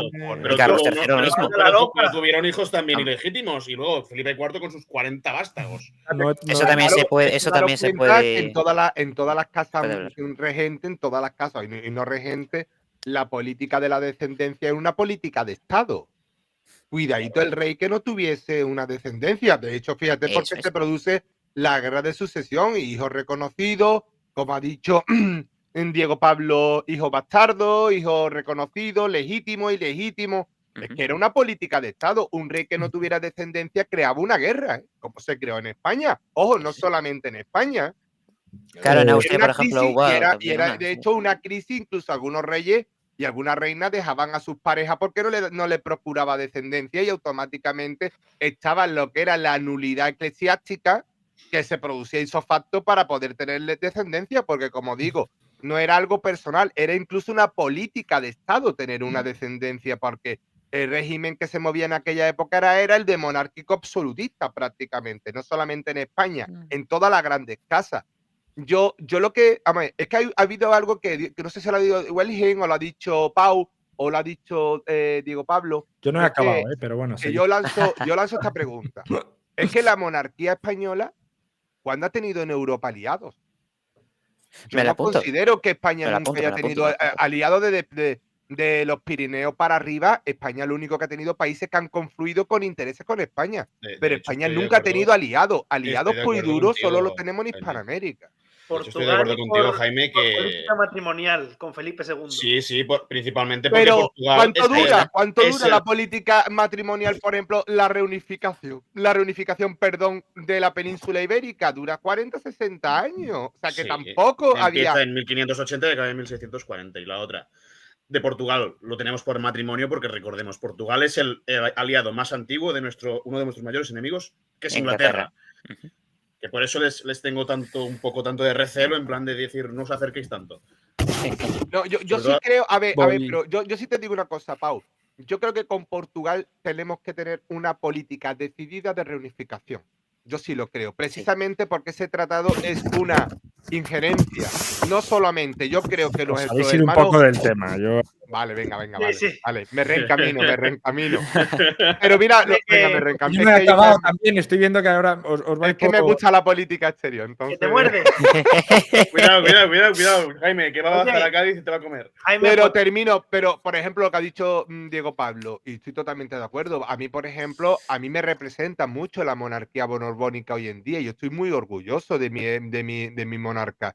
Y yo creo que de los reyes que primero mejor pueden representar a España, bueno, tenemos una reina que creo que no se le ha hecho para nada justicia histórica, que es la reina Doña Sofía, que yo creo que tristemente en España y en nuestra cultura mediterránea tiene que irse una persona del mundo terrenal para que se le reconozca las cosas y vaya desde aquí, que yo creo que después de Isabel la Católica, no pongo ni a un rey por delante, ni a Felipe II, lo digo. Para mí, la reina Doña Sofía, para mí, es la segunda reina más importante que ha tenido España a lo largo de su historia. Y es una persona tapada, prácticamente desapercibida, pero que ha hecho entre bambalinas y en despacho y fuera de las grandes cámaras y de los grandes medios de comunicación, grandes tratados y grandes servicios a la patria. Entonces yo digo que por eso te digo, y viene de Grecia, ojo, y viene de Grecia, porque realmente es que nuestra vocación no es de tener aliados, nuestra vocación es que nosotros creemos los aliados y nuestros intereses. Y eso es lo que muchas veces nosotros hemos pecado, como ha dicho Diego Pablo, o ha dicho William y Pau, es que Portugal, es que Francia, es que Inglaterra, es que yo no puedo ver a los ingleses, no puedo, pero es que ellos hacen lo que quieren. Pero el problema es que nosotros le dejamos que hagamos lo que quieren. Y ahí ha tenido mucha culpa las sucesivas líneas monárquicas. A lo mejor excluiría a los trastámaras, yo excluiría a los trastámaras, pero que, ojo, tanto los austracistas que nos metieron en Flandes, en Vena, nos metieron y eso fue una sangría, como ha dicho, guerra de los 80 años, guerra de los 100 años, guerra de los 30 años, de los 7 años y de todos los años que estuvieron por venir. Bueno, yo creo que me va tocando ya, ¿no? Es que me habéis interrumpido. Es que era mi turno. El moderador, ha sido el moderador. Me está pareciendo al Castro Pisa, que hace monólogo de 7 horas y se le interrumpe. Es que me había interrumpido, surra. No, ¿sabes a quién se parece? ¿Te acuerdas cuando hiciste el debate con este que apareció en Geopolítica? Pero me has interrumpido, no me dejas hablar. Hable usted. Volviendo a algunos temas. Es que justo me había escrito Brigada diciendo, ¿pero esto qué coño es? Si estáis hablando de Portugal.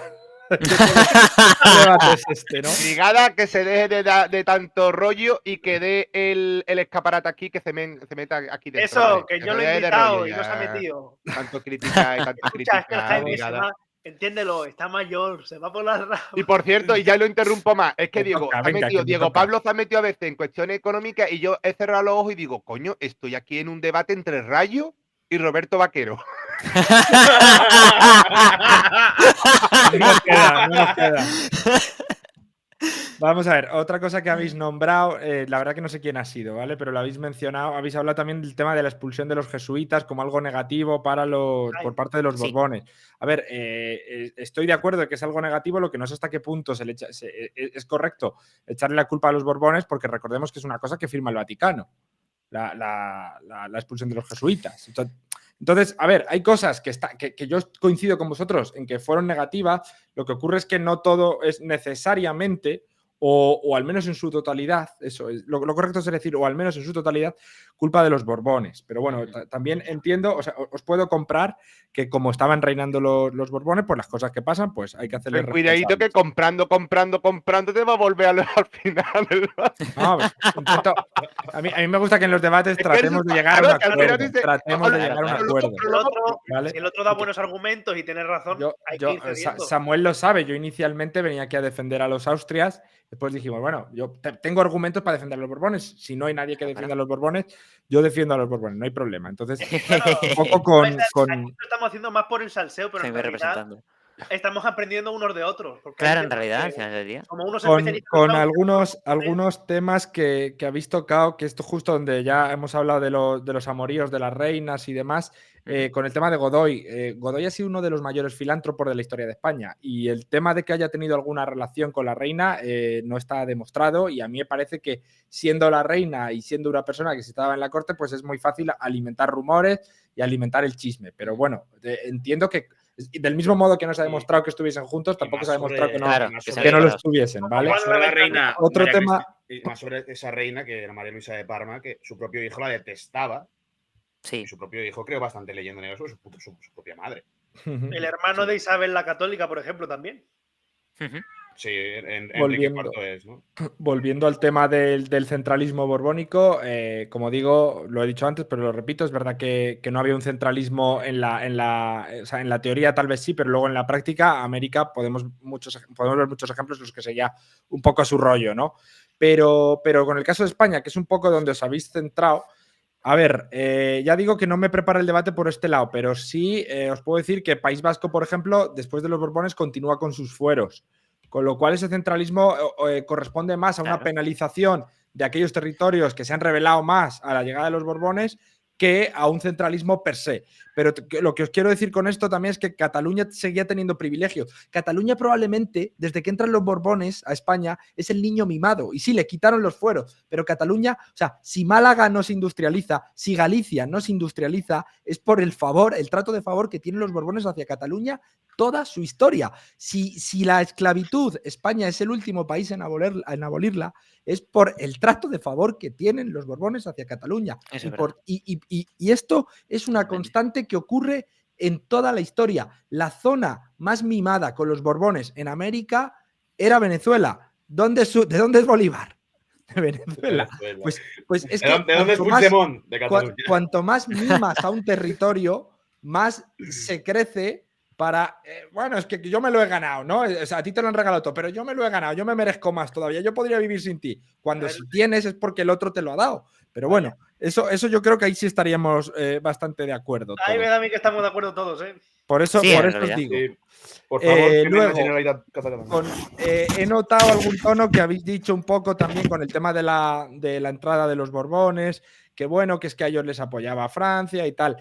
Al bando austracista estaba apoyado por Inglaterra inicialmente. Es verdad que luego con la alianza con el Sacro Imperio ellos lo que no quieren es que al final se forme un país muy grande o un enemigo muy grande, mejor dicho, y entonces dejan de apoyarlo. Pero que sepáis que los austracistas a los que les venía bien era a Inglaterra. Lo digo porque ¿qué habría pasado si continúan los Austrias? Es decir, desde luego la deuda habría sido con Inglaterra y ya sabemos cómo se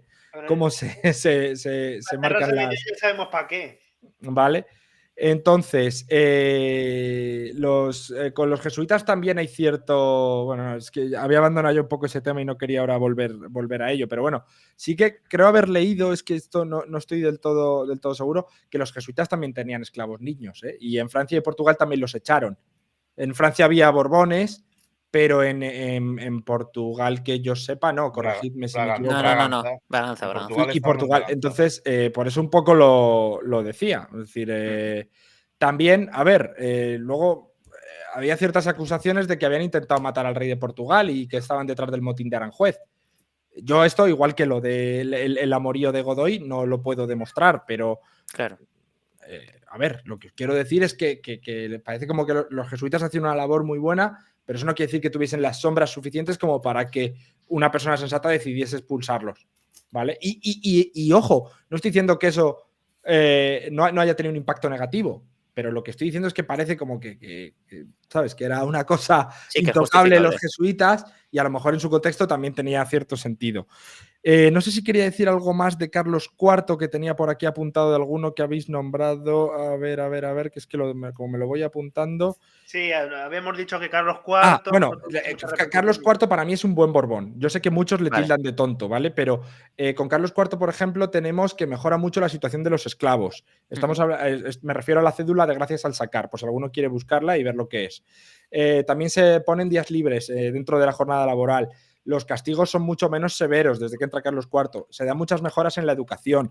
Si nos queremos poner un poco más mirando el aspecto científico, el aspecto cultural, el Observatorio Astronómico de Bogotá se hace en época borbónica. Se hace, de hecho, en los primeros años del siglo XIX. Ese observatorio astronómico creo recordar, que me corrija alguno en el chat si no, es el primero que se hace en toda América. Y lo hacen los Borbones con ese interés por la ciencia. Tenemos también la expedición filantrópica de botánica del Reino de Nueva Granada. Por si esto en época borbónica, por interés de la ciencia, interés de la ciencia, de la biología, como queráis, si queréis ser más concretos. La expedición Balmis, no se ha visto una cosa igual en la historia. Esto no solo se hace en época borbónica, como puede ser otra cosa que hemos dicho, se hace en época borbónica, pero puede ser por los Borbones o no. Es que la expedición filantrópica la paga la corona. La paga la corona porque además Carlos IV había tenido, no sé si era un hijo o un hermano, que había muerto precisamente de viruela. Y estaba bastante atormentado con la enfermedad. Y gracias a eso se salva a millones. Entonces. Fijaos pues lo curioso. Ojo, y la modernización del sector naval con los Borbones. Sí, yo mismo lo he metido. España se hace, fíjate, me gusta, Jaime, que hayas dicho eso, porque España se hace una potencia militar naval, precisamente se moderniza los barcos, la artillería naval, todo el aspecto militar se moderniza con los Borbones y se convierte en una potencia militar hasta el punto de que se plantea conquistar Australia en época de Carlos IV también. Cierto es. ¿Vale? Entonces, esto, a ver, que yo entiendo que se pueda criticar a los Borbones, oye, que me sacáis el caso de Fernando VII y como ya he dicho 4 o 5 veces, te lo puedo comprar, ¿vale? Pero que también ha sido bastante difamado, ¿eh? Y podríamos incluso citar el libro este de Luis del Pino, creo que fue, que hizo un libro muy interesante sobre cómo se había difamado la figura de Fernando VII, ¿no? Pero, o sea, es decir, Austrias tenemos 5 y 3 ya son Austrias menores que llaman, que ya tienen válidos que parece que ni gobiernan. Ay, puedo hablar. Habla, sí, entiendo que lo de Austrias menores también forma un poco parte del relato crítico de nuestros enemigos. Pero lo que quiero decir es que de 5 normalmente habláis bien de 2. Normalmente. Y de los Borbones no habláis bien de ninguno. Y Felipe V y Carlos IV, que Carlos IV yo os compro con que podía no ser muy listo, pero es que hay veces cuando eres un gobernante te interesa rodearte de gente lista si tú no eres listo. Claro, evidentemente. Y no importa. Y más cuando eres rey, que tienes que gobernar sí o sí. Porque bueno, un político entiendo que puede irse o le pueden echar, ¿no? Pero el rey no es tan fácil. ¿El qué pasa? Perdón, no me he enterado. Eso lo hacía mucho Luis XIV. Cierto es. Pues de hecho, también quiero mencionar una cosa de Luis XIV, aprovechando el tema de los Austrias menores. Y luego, para acabar, me parece también que parece que se ha culpado aquí, por algunos comentarios que habéis hecho, de que las guerras de independencia se producen porque los Borbones estén tratando mal a América. Y no termino yo de ver eso, porque yo lo que creo es que, por ejemplo, Fernando VII era el deseado, sobre todo en América. Y las independencias se dan más por un vacío de poder generado por la invasión napoleónica que por un odio hacia el rey per se. De hecho, vemos lugares como en México donde no son estrictamente republicanos, tienen un imperio después de la independencia. Con lo cual, pues, voy a tener que empezar a punta cosa porque Diego Pablo está diciendo tantas cosas que Diego Pablo se va a tener que ir en breve, pero bueno. Venga, a América a gobernar. Se quedan los Borbones sin defensa cuando me vaya. No, está Pau, que lo está haciendo muy bien. Está Pau, está Jaime, no pasa nada. No, yo también me tengo que me levanto a las 6. Pero No. que yo... No podemos hacer una segunda parte y lo. Claro, Claro, no, me parece súper también, interesante. Aparte que también. venga Brigada, que venga Brigada, que venga César, que venga Cesario, Alberto, que por Que venga Dios. venga Alberto, Alberto, claro, Era la claro. estrella del debate, tío. Claro, Podemos claro. invitar también a Mira, Felipe VI, yo a ver creo que si viene. yo creo que la cuestión no Por viene probar. tanto de nuestros monarcas, sino de las potencias extranjeras. Yo creo que el primer Ujú. tratado fake, por decirlo en términos anglosajones, un tratado falso, una verdadera tomadura de pelo, lo que fue un chantaje escrito en negro sobre blanco, fue el Tratado de Utrecht. Ahí es cuando realmente entregamos la soberanía a nosotros. Y es donde empieza la caída del imperio. ¿Por qué? Porque en el Tratado de Utrecht, primero, nos quitan el monopolio, nos quitan territorio, se legitima la ocupación de Gibraltar, que había sido, ante todos los cuestionamientos en términos modernos, una invasión de un territorio patrio en un momento que no había guerra, porque, date cuenta, la ocupación de Gibraltar y de Menorca, ojo, tampoco se nos olvide Menorca, que también con un Borbón se recupera Menorca, también se recupera con un Borbón Menorca. Carlos III. Correcto, en 1810 me parece que fue, ¿no? 1802, algo ahí, por ahí, al principio Ujú. de 1800. Realmente en ese tratado es una infamia para los intereses de España, es un chantaje. De hecho, a los diplomáticos españoles se le impide el paso de los Pirineos, no toman parte. Es igual que lo que pasó, por ejemplo, en el Tratado de París de 1898. España no está representada, no está en la mesa. Es un embajador, un diplomático francés de tercer nivel que después se ha visto y además no vamos, como dice Diego Pablo, yo me voy por los cerros de Úbeda, y no voy a tratar el tema ahora. Pero es que lo que nos damos a entender es que el problema no lo tenemos dentro, el problema lo hemos tenido fuera. Y las injerencias internas que nosotros hemos dejado que participen. Por ejemplo, como ha dicho, uno de los grandes hechos mundiales que hoy no se reconoce porque somos tan estúpidos, y permitirme la ocasión, somos tan malos en marketing, menos mal que tenemos a Samuel para marketing en el futuro. Y además que lo quiero entrevistar en mi canal para el tema de marketing. Hemos sido tan malos vendiendo nuestros productos que hoy en día todos los estadounidenses reconocen a Francia como el gran país aliado para la independencia de Estados Unidos, porque eso sí fue una independencia, ojo, porque Sí, eran sí, sí. colonias, no eran territorio, eran colonias, y una colonia tiene derecho a independizarse de una metrópoli, obviamente, pero nadie reconoce el papel de España. Nadie reconoce el papel de España. Y ojo, y a los hijos creo que era de Washington, oye, no me va a llamar todo el mundo.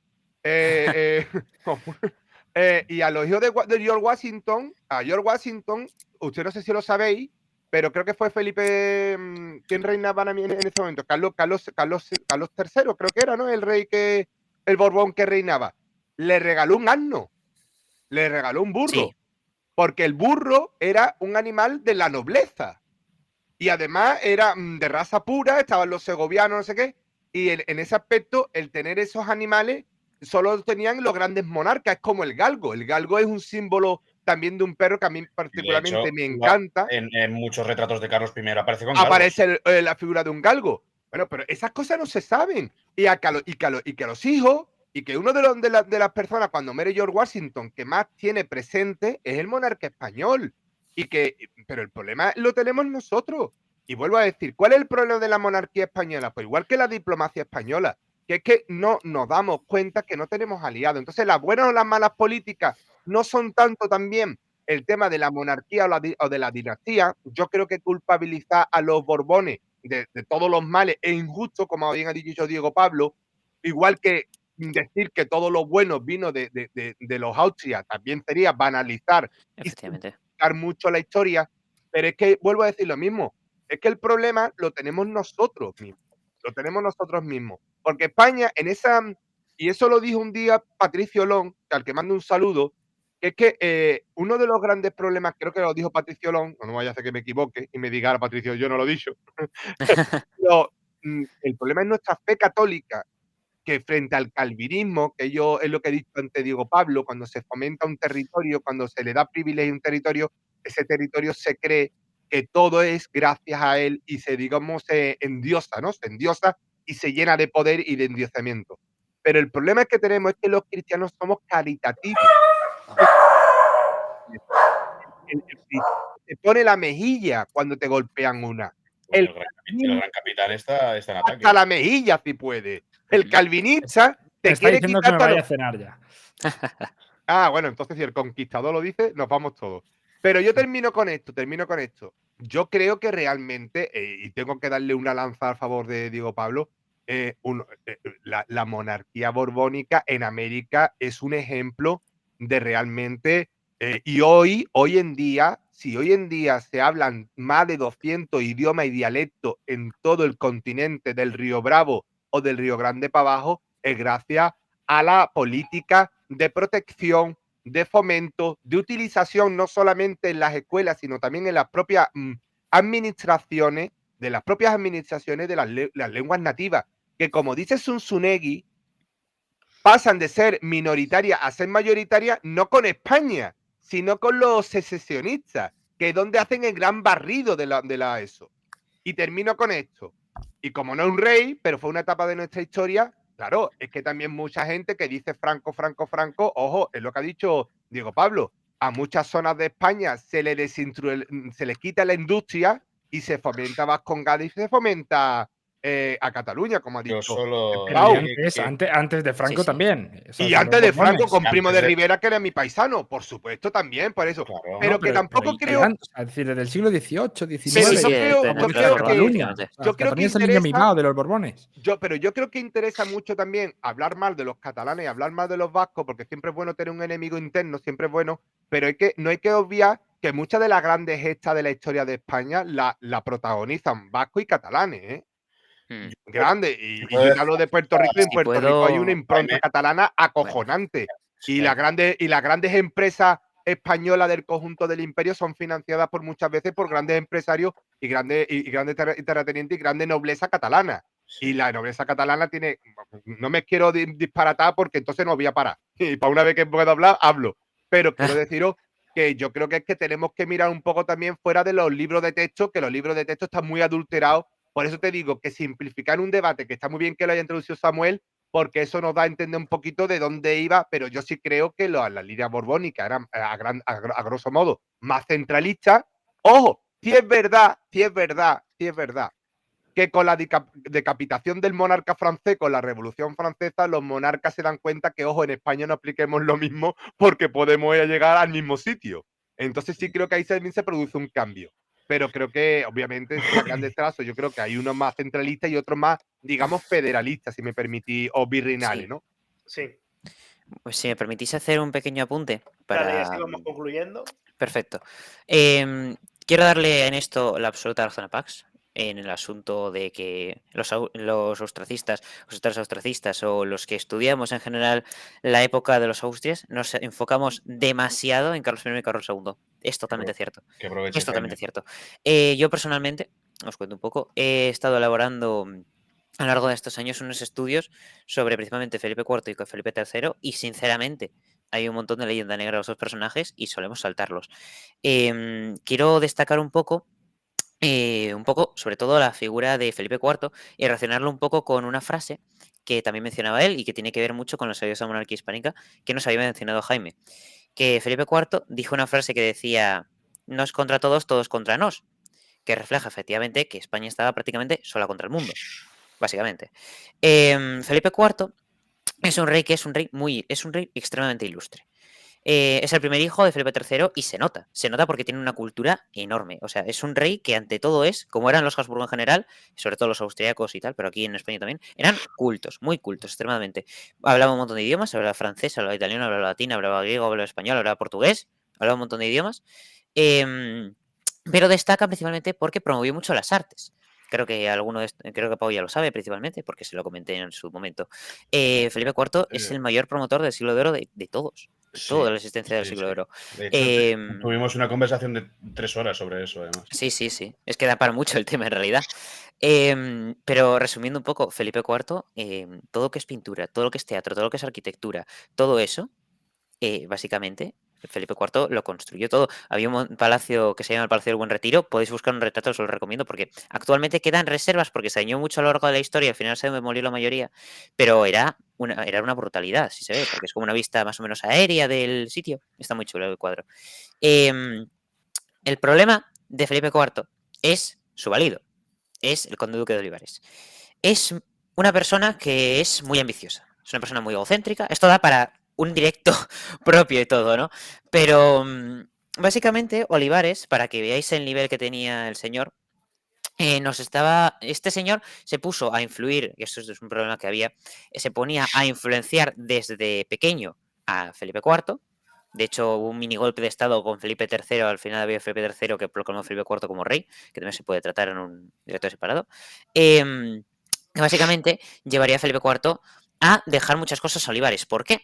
Porque Olivares orquestaba todos estos líos que se dice de que si Felipe IV era un adicto al, ya sabemos, el que prácticas y demás, no era porque Felipe IV quisiera, era porque este señor estaba detrás de todo, los orquestaba él, lo organizaba él y ya le creó esa adicción. También se lo hizo a uno de sus hijos más destacables, que es sin duda Baltasar Carlos, que de hecho falleció porque Era cogió, el cordo de la corte. básicamente,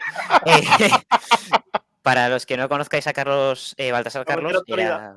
era un príncipe que era el único sano, hijo de Felipe IV, que se conoce, al menos, legítimo, que de hecho era una persona súper ilustre y súper fuerte. O sea, se dice que cazó, no me acuerdo si era un jabalí con armas blancas, una cosa así. Y además era una persona extremadamente culta también. El problema es que fue a un sitio donde se hacen ese tipo de servicios, en Zaragoza, y falleció porque allí pilló la viruela. Y esto fue influido, era peor incluso, esto se comenta, Baltasar Carlos en este aspecto, que Felipe IV. ¿Por qué? Porque Olivares quería consolidar su poder y ahí estuvo R que R con el pobre niño. Pero bueno, Olivares también tuvo unos cuantos aciertos. La Unión de Armas podría haber sido uno de sus grandes aciertos. El problema fue que Francia al final financió un montón de movimientos. Pero aquí también destaca Felipe IV. Porque nosotros conocemos la crisis de 1640 como la mayor crisis que tuvo la monarquía hispánica en su historia, probablemente en cuanto a hegemonía. Pues podría haber sido mucho peor. Hay registros de que había revoluciones en todo el sur peninsular, en todo Nápoles, varias monarquías también en varios territorios de Italia, en África también. Había unas cosas que verdaderamente eran terroríficas. ¿Qué pasó? Cuando se dio todo el problema de unión de armas, Felipe IV restringió el poder a Olivares, dijo, quita para allá, me ocupo yo, y empezó a desarmar todos estos intentos de independencias antes de que ocurrieran. Y de hecho, la participación de... que te aproveche, Jaime. La participación de... la sofocación del reino en Cataluña la hizo el propio Felipe IV. Y ahí también es verdad que voy a hacer un apunte. Felipe IV es más centralista, porque también veía varios beneficios del centralismo, principalmente influenciado por Olivares. Porque lo que hizo fue, en cuanto llegó a Cataluña, básicamente, para los que no lo sepáis, el sistema de elección de Cataluña y cómo iba el gobierno catalán de la época, era que se metía una serie de nombres de partidarios de quién podía ser de la corte, más o menos para que lo entendáis, de allí, se metía en una bolsa y había una mano blanca que básicamente, una mano así inocente, digamos, sacaba un papel y en torno a los papeles que se sacaban, se formaba, porque era un poco así, un poco aleatorio, ¿no? Bueno, pues Felipe IV dijo, no, hasta aquí. Felipe IV lo que hizo fue decir, vale, podemos seguir con este sistema, pero yo voy a meter los papelitos a partir de ahora. Es decir, se aseguró de que hubiera más lealtad a la corona por esa parte. Entonces, fue un movimiento mucho más centralista por parte de Felipe IV, de lo que habían sido sus figuras precedentes, ¿no? Y luego, Felipe IV es una persona que mucho se habla de Luis XIV, mucho se habla de qué guapo Versalles. Versalles está inspirado en el Buen Retiro. Luis XIV copió todo a Felipe IV, absolutamente todo. Es que es bárbaro, Se copió muchísimo. Y básicamente Felipe III también es otro sistema, otra persona que también da para mucho de hablar, pero te doy la razón, y con esto concluyo, Pax, en que básicamente todos estos reyes de los que hablamos deberían reivindicarse más y debería hablarse más de ellos, básicamente. A ver, Y con esto concluyo. yo creo que en este debate ya hemos hablado de muchas cosas. Quiero invitar a la gente que no está suscrita a suscribirse porque seguramente pronto organizaremos otro debate. Seguramente no de este tema porque no nos daría tampoco mucho, sino de algo parecido, puede ser monarquía contra república o hacer algo gordo. O la política exterior de España a lo largo de los siglos. También para que Austrias y Borbones se unan. Entonces yo, para concluir este debate, ahora os voy a pasar el minuto de oro, me gustaría resaltar y recalcar que aunque podemos tener nuestras preferencias sobre si los Austrias o los Borbones dejaron un legado más grande, lo cierto, a mi parecer, ahora sí que voy a hacer de imparcial lo que debería de haber hecho ambas dinastías han sido fundamentales para la construcción de lo que hoy conocemos como hispanidad. Y que los Austrias nos legaron una España potente, expansiva, que sí marcó un antes y un después en el mundo, mientras que los Borbones, aunque tuvieron también sus propios retos, salían de una guerra de sucesión, pero supieron adaptarse a los tiempos y cimentar la estabilidad y el progreso en una España moderna. Modernizaron España, la industrializaron, y ambas dinastías, con sus luces y sombras, sí, ambas las tuvieron como cualquier persona, han contribuido de una manera invaluable a lo que somos hoy. Y lo más importante, más allá de las disputas históricas que puedan haber, todos somos hispanos y todos formamos parte de esta historia.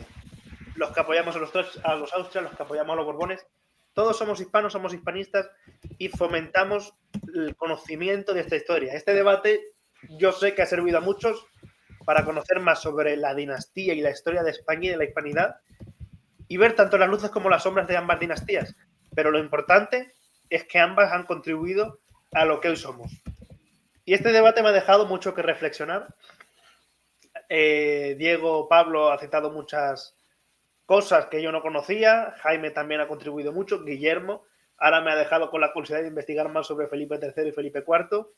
Y quería invitaros a todos los intervinientes y al sexto espectador que tenemos ahí a que investiguen más sobre nuestra historia, nuestra cultura y el legado de ambas dinastías. Porque justo la investigación de esta historia es la que nos permite organizar debates como estos. Y no me extiendo más y os dejo vuestro minuto de oro. ¿Quién empieza? Que empiece Pax, que se tiene que ir. Claro, claro. Es el que le urge. Dice que te matan. ¿Qué ganas tienen de que te largues, tío?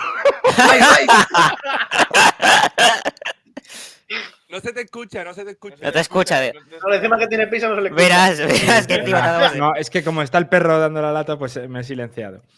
Nada, simplemente como dardo contra la leyenda negra, que sí creo que sigue fomentándose, apoyándose de forma bastante exitosa en contra de los Borbones. Decir que los Borbones no son culpables de las independencias, al contrario, me parece que las independencias eran impopulares en un primer momento porque el rey tenía bastante apoyo. Tengas en cuenta que hasta 1820 Fernando VII era probablemente el rey más querido del mundo. Y por último, también añadir, y ya con esto concluyo, probablemente la mejor época económica que tiene América dentro del dominio español es la época de los Borbones, ¿vale? Porque se ve mucho, es que no he traído la documentación para mostrarla, ¿no? Pero podríamos hablar del PIB per cápita, que con los Borbones es significativamente mayor, y otra serie de datos, como ese que he contado de la compañía guipuzcoana que se instaura en Caracas. Y precisamente lo que consigue es no solo sanear la economía, sino que siga fluyendo y que siga habiendo mucha mejora en ese sentido en todo el ámbito americano. Y nada, con esto me despido. Muchas gracias a todos por los que nos habéis estado siguiendo el debate. Sé que yo tengo más hater hoy que nadie, porque eso de defender a los Borbones entre los hispanistas no está muy bien visto, pero deciros que precisamente eso es una de las patas más fuertes que tiene la leyenda negra, la crítica al Borbón. Los Borbones son españoles, eso nos ha quedado claro a todos, creo, ¿eh? El Efectivamente. primero a lo mejor no, pero luego ya... Diego, hago yo también mi último minuto, que estáis todos muy catedráticos y muy solemnes al despediros, ¿eh? A ver, yo hay una cosa que ha dicho Diego, Pablo, que estoy totalmente de acuerdo. Las independencias... ponme suscríbeme, Samuel, pónmelo.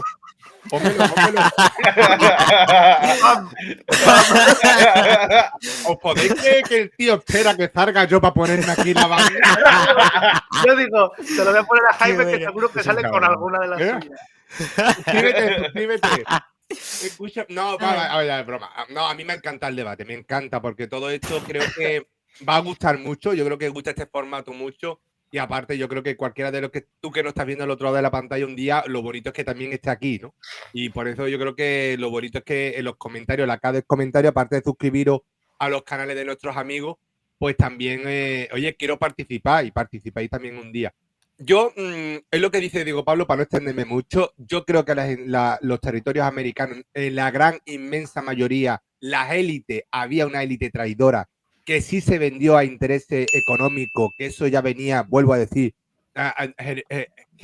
gestándose desde el Tratado de Utrecht. Ahí es donde realmente a Gran Bretaña se le abre un poco la ventana de oportunidades para empezar a meter mano. Y son muchas y reiteradamente lo que el pueblo expulsa, no solamente en Blas de Lezo, en Buenos Aires, en muchísimos sitios donde se expulsa, en Puerto Rico, en el mismo Puerto Rico, en la misma Cuba, se expulsa eso. Y es verdad que incluso México, hasta el último minuto, era profundamente monárquica.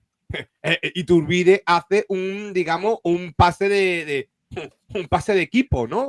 Porque realmente los independentistas, mal llamados independentistas, secesionistas en México, eran minoritarios y prácticamente no abogaban, no eran muchos los partidarios. Tiene que ser Iturbide que se pasa del bando realista, y viendo cómo es el sentir del pueblo mexicano, tienen que instaurar un imperio, porque incluso ahí sí es verdad que ahí la Casa Borbón no tuvo vista, porque se le ofrece en alguna que otra ocasión que haya, digamos, un Commonwealth, ¿no? Lo que ha dicho antes también Diego, Pablo, ¿no?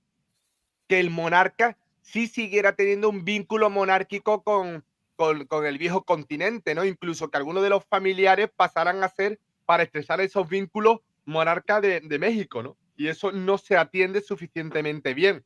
Pero es verdad que en América el proceso independentista o secesionista no goza prácticamente hasta la última parte, con el general de Riego, que es el que traiciona, y un ejército que estaba estimado entre 14.000, 20.000 efectivos se vuelve para la península.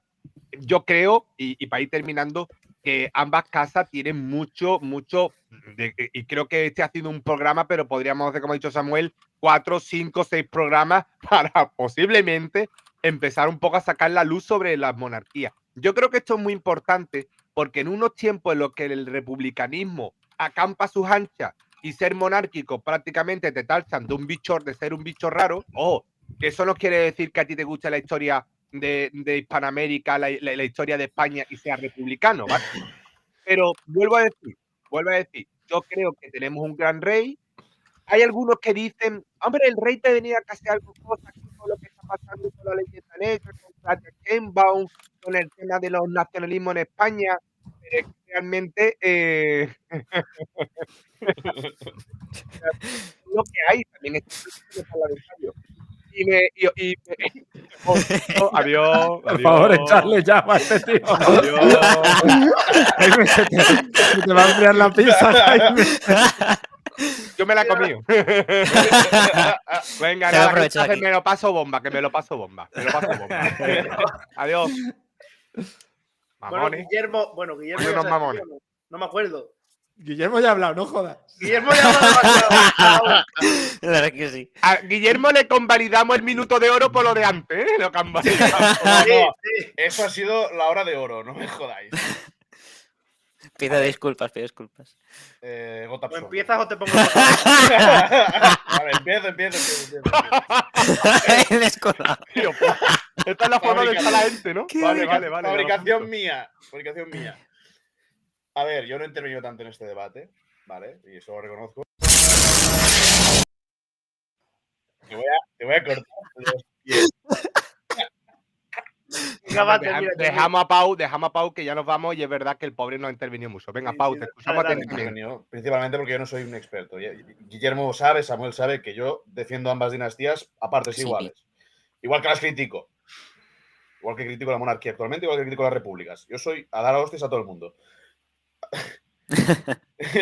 Sí, es verdad que lo ha dicho Pax, que en América mejoró un montón con los Borbones, y los Borbones han dado un montón de sí. Igual que los Austrias dieron un montón de sí en su época, sobre todo en el saqueo de Roma. Y nada, eso. Ha sido un placer estar con gente tan ilustre, aunque yo sea un simple pobre persona humana. Y nada, Samuel, haz un minutito de oro también, ¿no? Pero si yo ya lo he hecho, la conclusión. Mira, perdona, para que nos veis. Acaba de poner Diego Pablo por privado, hijo del cabrón.